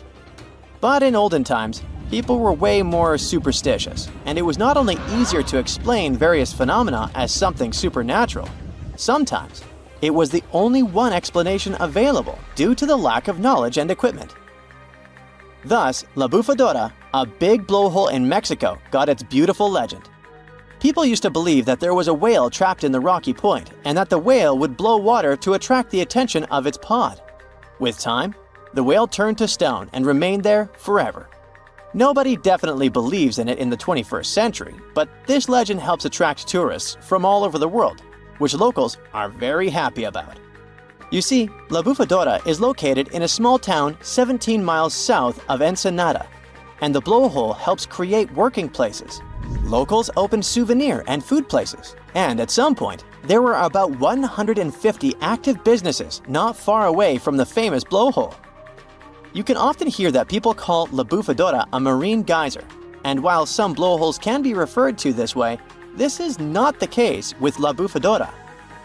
This one lacks thermal sources, and thus it can't be called a geyser.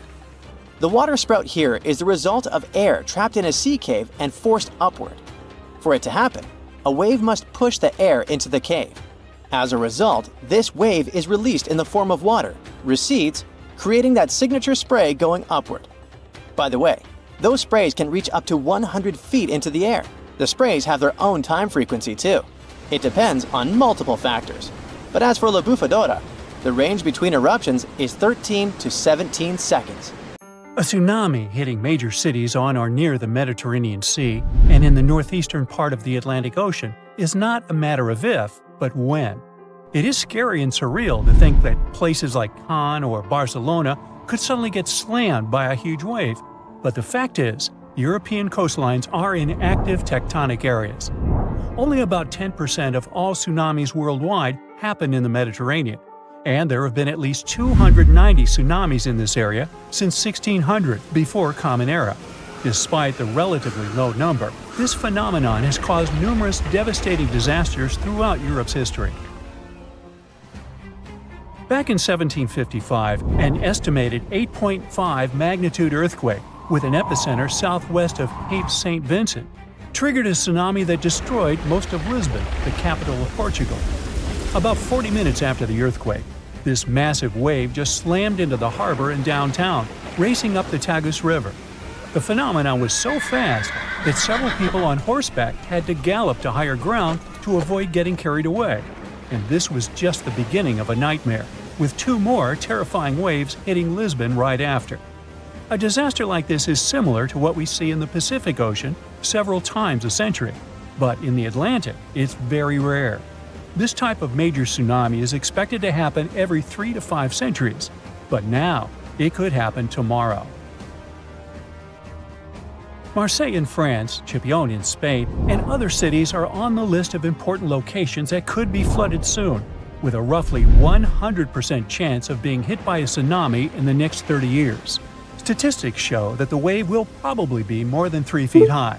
I know, it doesn't sound like much, especially since when we think about tsunamis, we imagine terrifyingly tall waves, like the one that hit Lituya Bay in Alaska. In that case, the wave was over 1,700 feet tall. But we must remember that even waves only 19 inches high can be dangerous to swimmers, because it's not the height of the tsunami that matters, but also the flow and movement of the water. Not to mention the flooding, which can damage beaches, harbors, and streets.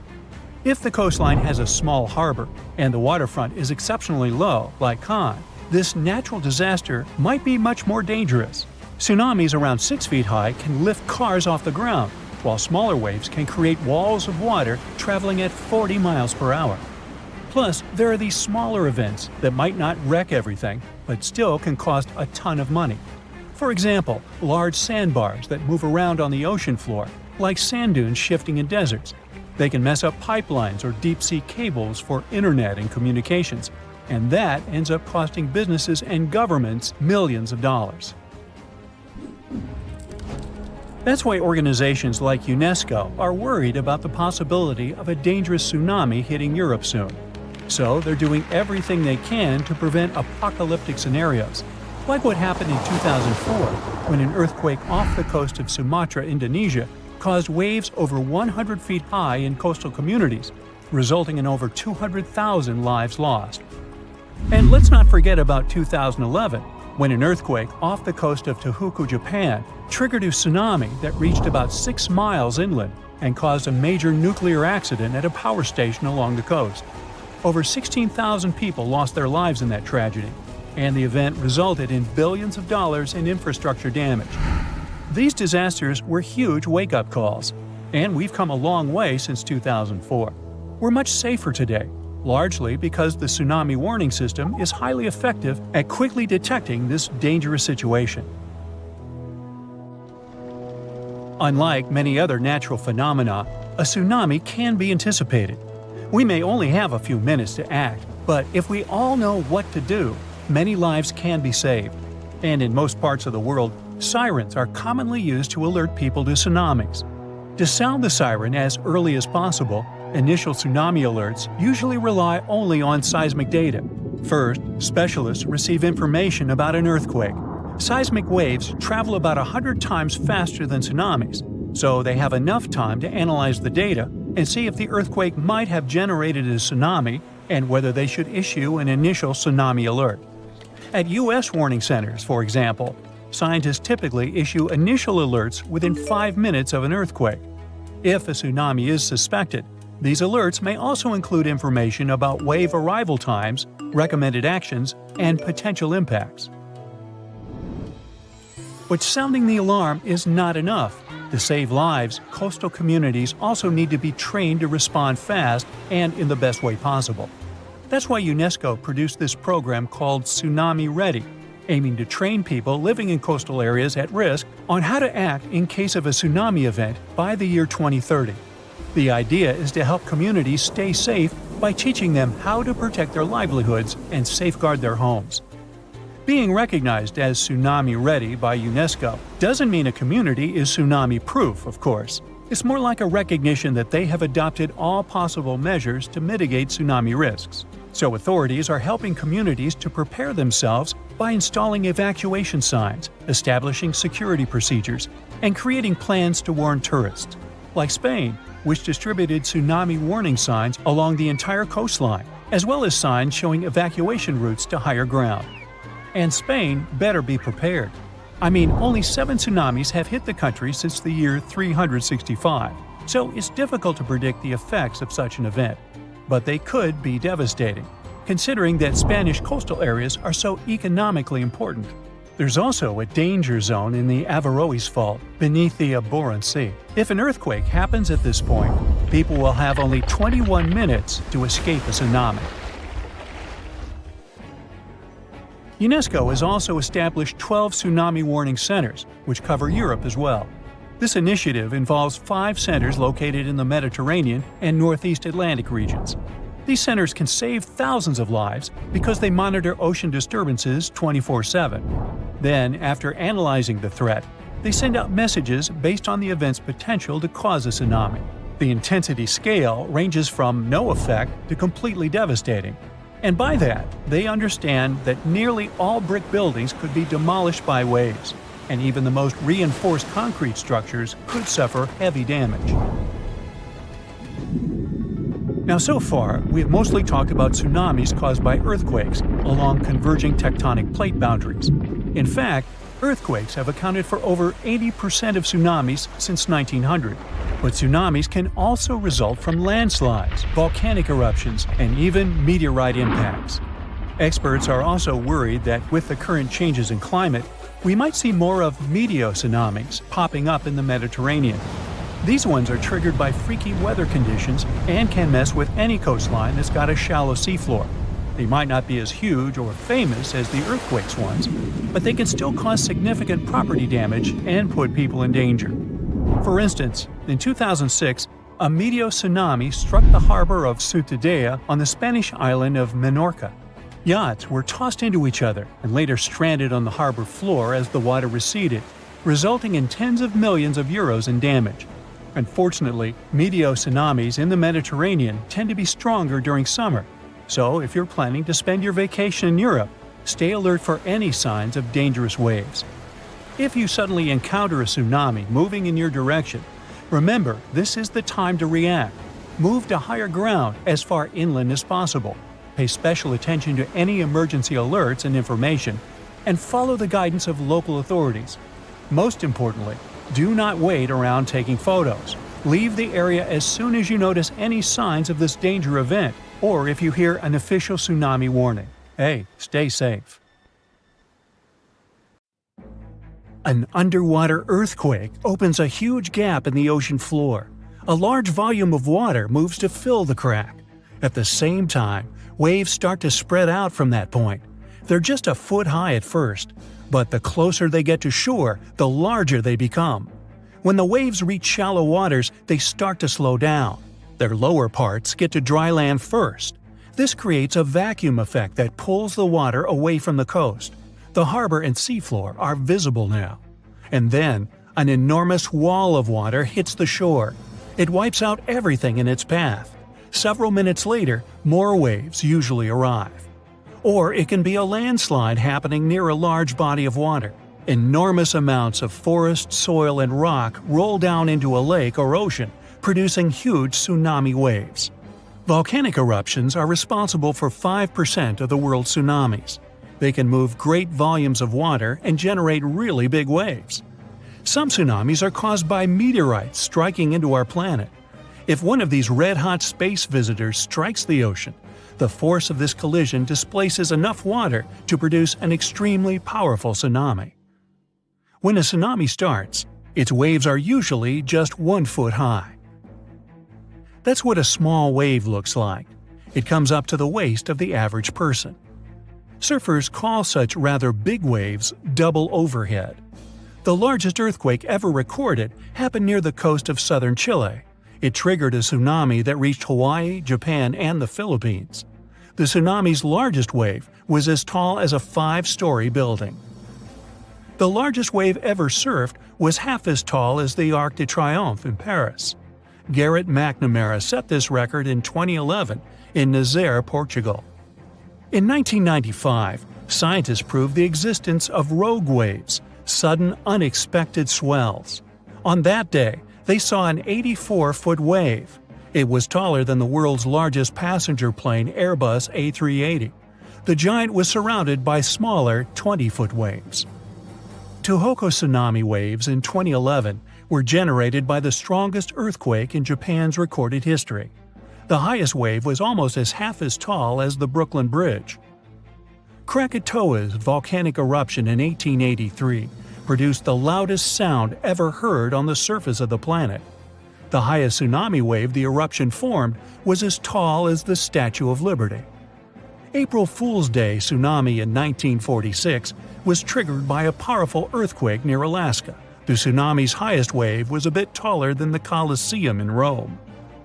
The Boxing Day tsunami started in the Indian Ocean in 2004. It was caused by a powerful undersea earthquake.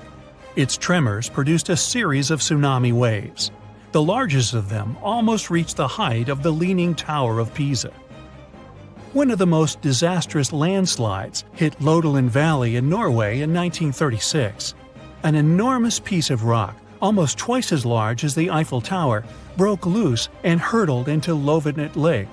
This caused an enormous tsunami wave. It was almost as tall as the Taj Mahal in India. 2017 Greenland megatsunami was triggered by a massive landslide at one of the fjords. The waves that flooded the shore reached the height of Big Ben. A powerful volcanic eruption caused a landslide from a 4,000-year-old lava dome. This set off Volcano megatsunami. The largest wave was half as tall as the Space Needle in Seattle. Fogo megatsunami happened 73,000 years ago, when a part of the Fogo volcano collapsed into the sea. The megatsunami's largest wave was as tall as the Washington Monument. When the upper 1,500 feet of Mount St. Helens exploded, it caused a massive landslide. A part of this avalanche plunged down into Spirit Lake. This caused a wave that was more than half the height of the Eiffel Tower. The Vejont Dam megatsunami happened when a landslide dragged 9 billion cubic feet of forest, soil, and rock into the lake. A colossal wave overtopped the edge of the dam, taking out everything in its path. Its height was greater than that of the Golden Gate Bridge. A landslide in Lituya Bay in Alaska formed a megawave, one of the largest ever recorded. The megatsunami surged over the headland, washing away trees, plants, and soil down to bedrock. The wave reached more than half the height of the Burj Khalifa, the tallest construction in the world. A third of the East Molokai volcano in Hawaii caved in and collapsed into the Pacific Ocean. This created a tsunami the size of the second tallest building in the world, Shanghai Tower. The strongest earthquake ever to strike east of the Mississippi River that happened over 200 years ago was never over, according to some scientists. Most earthquakes last seconds to minutes, and the official record breaker so far is a silent one in Sumatra that was going on for 32 years. This slow slip event triggered a massive quake and a tsunami. So if it's true that the new Madrid earthquake is still sending aftershocks, we'll have a new top name for this sad list. The earthquake started in December of 1811 with a powerful quake in a sparsely populated part of northeast Arkansas. They felt the shaking almost 1,000 miles away in the White House, and the tower bells were ringing in Boston, even further away. It even made the mighty Mississippi flow backward for a few minutes over new waterfalls formed by shifted ground. The town of New Madrid, Missouri, completely disappeared in the disaster. The Earth wouldn't stay still until the end of January the following year, when things got serious again. A massive quake hit, this time near the junction of the Ohio and Mississippi rivers, right in the Missouri boot heel. Geologists believe it was a rupture on the New Madrid Fault, putting even more strain on the nearby Reelfoot Fault. Just when people thought it couldn't get worse, another 2 weeks of trembling passed, and the Reelfoot Fault snapped deep beneath New Madrid. Down in Tennessee, about 15 miles south of New Madrid, the ground uplift created Reelfoot Lake. Steamboats were chugging along the river, with thousands of trees floating and acres of woods torn apart by the quake. In St. Louis, Missouri, which is 160 miles away, buildings were badly damaged, and chimneys fell in Cincinnati, Ohio, 400 miles away. People all the way in Montreal, Canada, over 1,000 miles away, felt the earthshake. Seismologists have registered about 200 small earthquakes in the New Madrid seismic zone every year since 1974. Some researchers believe that up to 30% of those were aftershocks from those big quakes back in 1811 and 1812. In parts of the U.S. where there's not much tectonic action going on, these aftershocks could keep rumbling for years, maybe even centuries, after the big ones hit. Aftershocks are the Earth's way of releasing all that built-up stress from the main quake. When the ground shakes from the first earthquake, it puts a lot of pressure on the rocks nearby. And when those rocks can't take it anymore, they crack, causing even more shaking. That's the aftershock. And they can be pretty intense, especially right after the main quake, but weaken over time. Not all scientists agree that contemporary earthquakes have to do with those from 200 years ago. We mostly associate faults with those lines where Earth's plates meet. But there's a whole network of those right under the center of the North American plate. They're like relics from 750 million years ago, when North America was part of a supercontinent called Rodinia. When Rodinia started to break up, it left behind these rifts, weak spots in the Earth's crust that run deep beneath the modern Midwest. It could explain the earthquake action. An international team of geologists decided to take a fresh look at 3 major earthquakes that shook North America and end the debate. They used a new math method called the nearest neighbor. It says that if earthquakes are too close in space, time, and magnitude to be independent background events, then one is assumed to have triggered the other. Depending on how you look at the numbers, somewhere between 10 to 65% of the recent quakes in the region could be aftershocks of those historic earthquakes. And a huge quake that hit Charleston, South Carolina at the end of the 19th century might explain up to 72% of the earthquakes in the area since then. But not all places are the same, so the scientific debate continues. In 1774, British explorer James Cook noticed a glow in the distance. It was the volcano of Mount Yasur in Vanuatu. This bad boy had been spewing lava and ash ever since, and it's quite likely that it's been doing that for way longer. The volcano has been sitting at alert level since October 2016, which means things are really unsettled around there. They've even marked off a 2,000-foot radius around the crater to keep people safe. There have been low to moderate outbursts, shooting out ash, gas, and steam, and some bigger blasts throwing stuff outside the crater. Satellite images have picked up on some hot spots of sulfur dioxide plumes, showing that Yasur is still cooking up a big storm down there.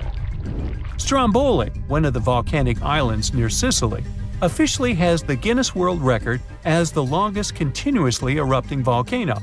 It has been putting on a fiery show for over 2,400 years straight. Ancient sailors nicknamed it the Lighthouse of the Mediterranean.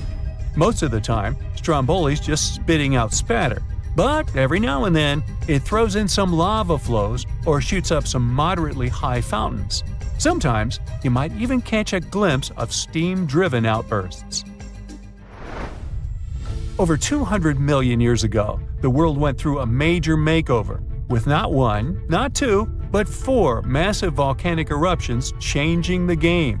It all happened in Rensselaer, a large chunk of island that used to be a supermassive volcano stretching across what's now British Columbia and Alaska. This volcanic activity might have helped dinosaurs grow from cat-sized critters into giants we saw in Jurassic Park. It kicked off a 2-million-year rainy season. It made the whole world hot and humid, and the dinos just loved it. Researchers dug deep into sediment layers beneath an ancient lake in China to uncover these secrets. They found traces of volcanic ash and mercury, clear signs of those epic eruptions. There were carbon signatures showing huge spikes in carbon dioxide levels, making the atmosphere toasty and the rain pouring down. It all happened in 4 separate pulses, each triggered by those monstrous volcanic blasts. There's a spot in a national park not too far away from Sydney, Australia, where a fire has been raging deep underground for at least 6,000 years. They call it Burning Mountain, and it's a coal seam fire, burning its way through a layer of coal beneath the Earth's surface.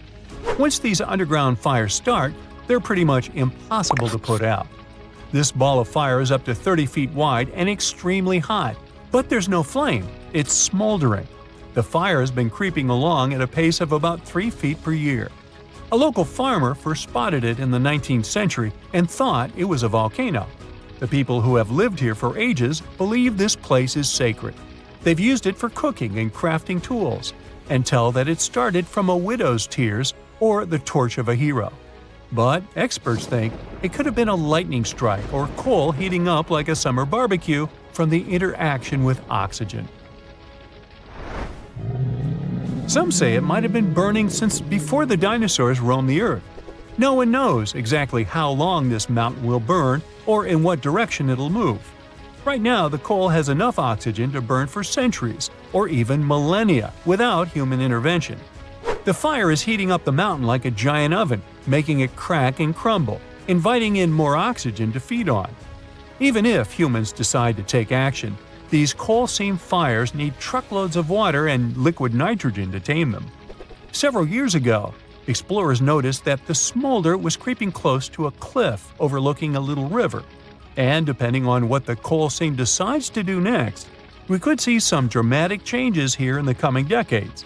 There could be flames with much more heat, or the coal seam could go deep, extinguish itself, and smolder out. A huge power outage hit Spain, Portugal, and parts of southwest France all at once, leaving millions of people without electricity. It happened on Monday morning, April 28, 2025, and caused lots of problems. Airports couldn't function, trains stopped in places like Lisbon and Madrid, and some hospitals had to cancel surgeries because they had no power. Everything just came to a stop. No one is sure yet what caused the blackout, but the company in charge of Portugal's electricity said it might have been something strange called induced atmospheric vibration. That's a rare and weird thing that can happen in the sky and might mess with power systems. It occurs when substantial changes in temperature and wind mess with giant power lines, making them wiggle and shake in strange ways. These wobbles can confuse the power system and cause big problems. So REN, the company that runs Portugal's electricity, first said that those weird wobbles might be the reason everything went dark. But later, they said that was not really what happened. According to REN, the real reason for the blackout was a huge voltage change, like a power surge, in Spain's power grid. At that moment, Portugal was using electricity from Spain. When that enormous power fluctuation hit, it triggered automatic safety systems in Portugal. Those systems shut everything down to protect power plants. Sadly, it also caused a nationwide blackout. During extreme weather in Spain, the air temperature changes fast, and that makes immense power lines stretch or shrink like rubber bands. That changes how tight they are and how they move in the wind, which can mess with both their physical balance and the electricity flowing through them, making the entire system unstable. Some experts say that if things get bad enough, this can even break power lines, cause short circuits, or even damage the towers holding up the lines. That's why safety systems are always in place. They're supposed to shut parts of the grid down automatically to stop bigger disasters. During the blackout, something like a domino effect happened. When parts of the power grid shut down, it made other parts unstable too. Some of the big electricity generators couldn't handle the chaos and had to disconnect. And when you suddenly lose those big generators, the power system can't keep up. It's something like too many people needing electricity, but not enough of it being made. It can cause even more blackouts to spread fast. Nobody knows exactly what started the blackout. Some people wondered if it might have been a cyber attack, like someone messing with the system on purpose through computers. But officials from Spain and the European Commission said that there was no proof of that. Spain's electricity company made it clear. Cyber attack? Nope, that's not the problem. Still, one big reason so many places were hit is because Europe's power grids are all connected like one big web. Usually, that's a good thing, since if one country has a problem, another can help by sharing electricity. At the same time, everything has to stay super balanced. The amount of electricity being made must match how many people are using it. If even one part gets knocked out, it can mess things up for other parts nearby, especially if they were depending on it. In other words, when something big goes wrong, it can travel through that web and cause problems in lots of countries at once, just like what happened in this case. And it's not the first time this kind of thing has happened. Back in 2003, most of Italy had no power for 12 hours because of a problem with an electricity line connected to Switzerland. In 2006, overloading of lines coupled with low temperatures caused too much power to surge through Germany's grid, which ended up knocking out power in many parts of Europe. Anyway, speaking of the recent blackout, by Tuesday morning, things started getting better. Most of the lights came back on across the Iberian Peninsula. That's Portugal and Spain. All of Portugal had power again, and 99% of Spain did too. Now, the people in charge are trying to figure out exactly what went wrong and how to make sure it never happens again. So yeah, power grids are awesome when they work. When things go wrong, they can go really wrong. Now, let's travel back into the past, to the year 2012. Long time ago, huh? That's when India had one of the biggest blackouts in history. More than 600 million people lost electricity. That's like half the country or the entire population of Europe. This huge mess happened when 3 enormous power grids all broke down at once. Yep, those very grids that move electricity around. So when they fail, the lights go out everywhere. Because of this, entire cities just stopped working. Trains couldn't move, water pumps stopped, traffic lights went dark, and people were stuck all over the place. In Delhi, the capital city, the metro shut down, and passengers had to be helped off the trains. Without traffic lights, the roads turned into giant traffic jams. The blackout hit 20 of India's 28 states, including big ones like Punjab, Haryana, Uttar Pradesh, Rajasthan, and West Bengal. In West Bengal, around 200 miners got stuck underground because the elevator stopped working. Luckily, they were all rescued safely. Engineers worked all night to fix things, and by the next day, they managed to get the power back on for all 3 grids. In India, smaller power cuts happen a lot, especially in cities. That's because the country doesn't make enough electricity for everyone, and the equipment they use is pretty old. But a full grid collapse like this is rare. Before this, it happened in northern India back in 2001, so when it happened again in 2012, and across 3 grids no less, it was very important. Everything just shut down, and it showed how much the system needed fixing. But blackouts like these happened in Europe before too. Back in 2006, something weird happened because people in Germany got cold. It was a chilly Saturday night, and families in northern Germany turned on their heaters all at once. This sudden spike in energy use put a huge load on the power grid. To make things worse, one major power cable had been turned off for a bit so a ship could pass under it. Ooh, talk about bad timing. The grid couldn't handle everything, and it started breaking down. First, Western Germany had blackouts. Then things started going wrong in France, where even the big French power company, EDF, couldn't keep up with demand. Before long, power was going out in Paris, its suburbs, and other parts of the country. Then the trouble spread to Italy, Spain, and Belgium, and even Morocco. Millions of homes were left without power. In France alone, about 5 million people were left in the dark. Trains stopped running, and fire crews got loads of calls from people stuck in elevators. One of the people in charge said the whole thing started falling apart like a house of cards. Country after country started pulling power from France, which only made things worse. To stop a total blackout across all of Europe, they had to shut down some electricity for a short while on purpose. Over in Italy, the lights went out in both northern and southern regions. This country often imports electricity from other places, so it got hit hard. A few years earlier, in 2003, most of Italy had gone dark during another big blackout. Belgium had its own problems, while Spain saw power cuts in some of their larger cities. Even trains and high-speed rail had to stop in some places. It all started because too many people needed electricity at the same time, and the European power network couldn't keep up. Experts later said that the whole thing showed just how badly Europe needed to update and fix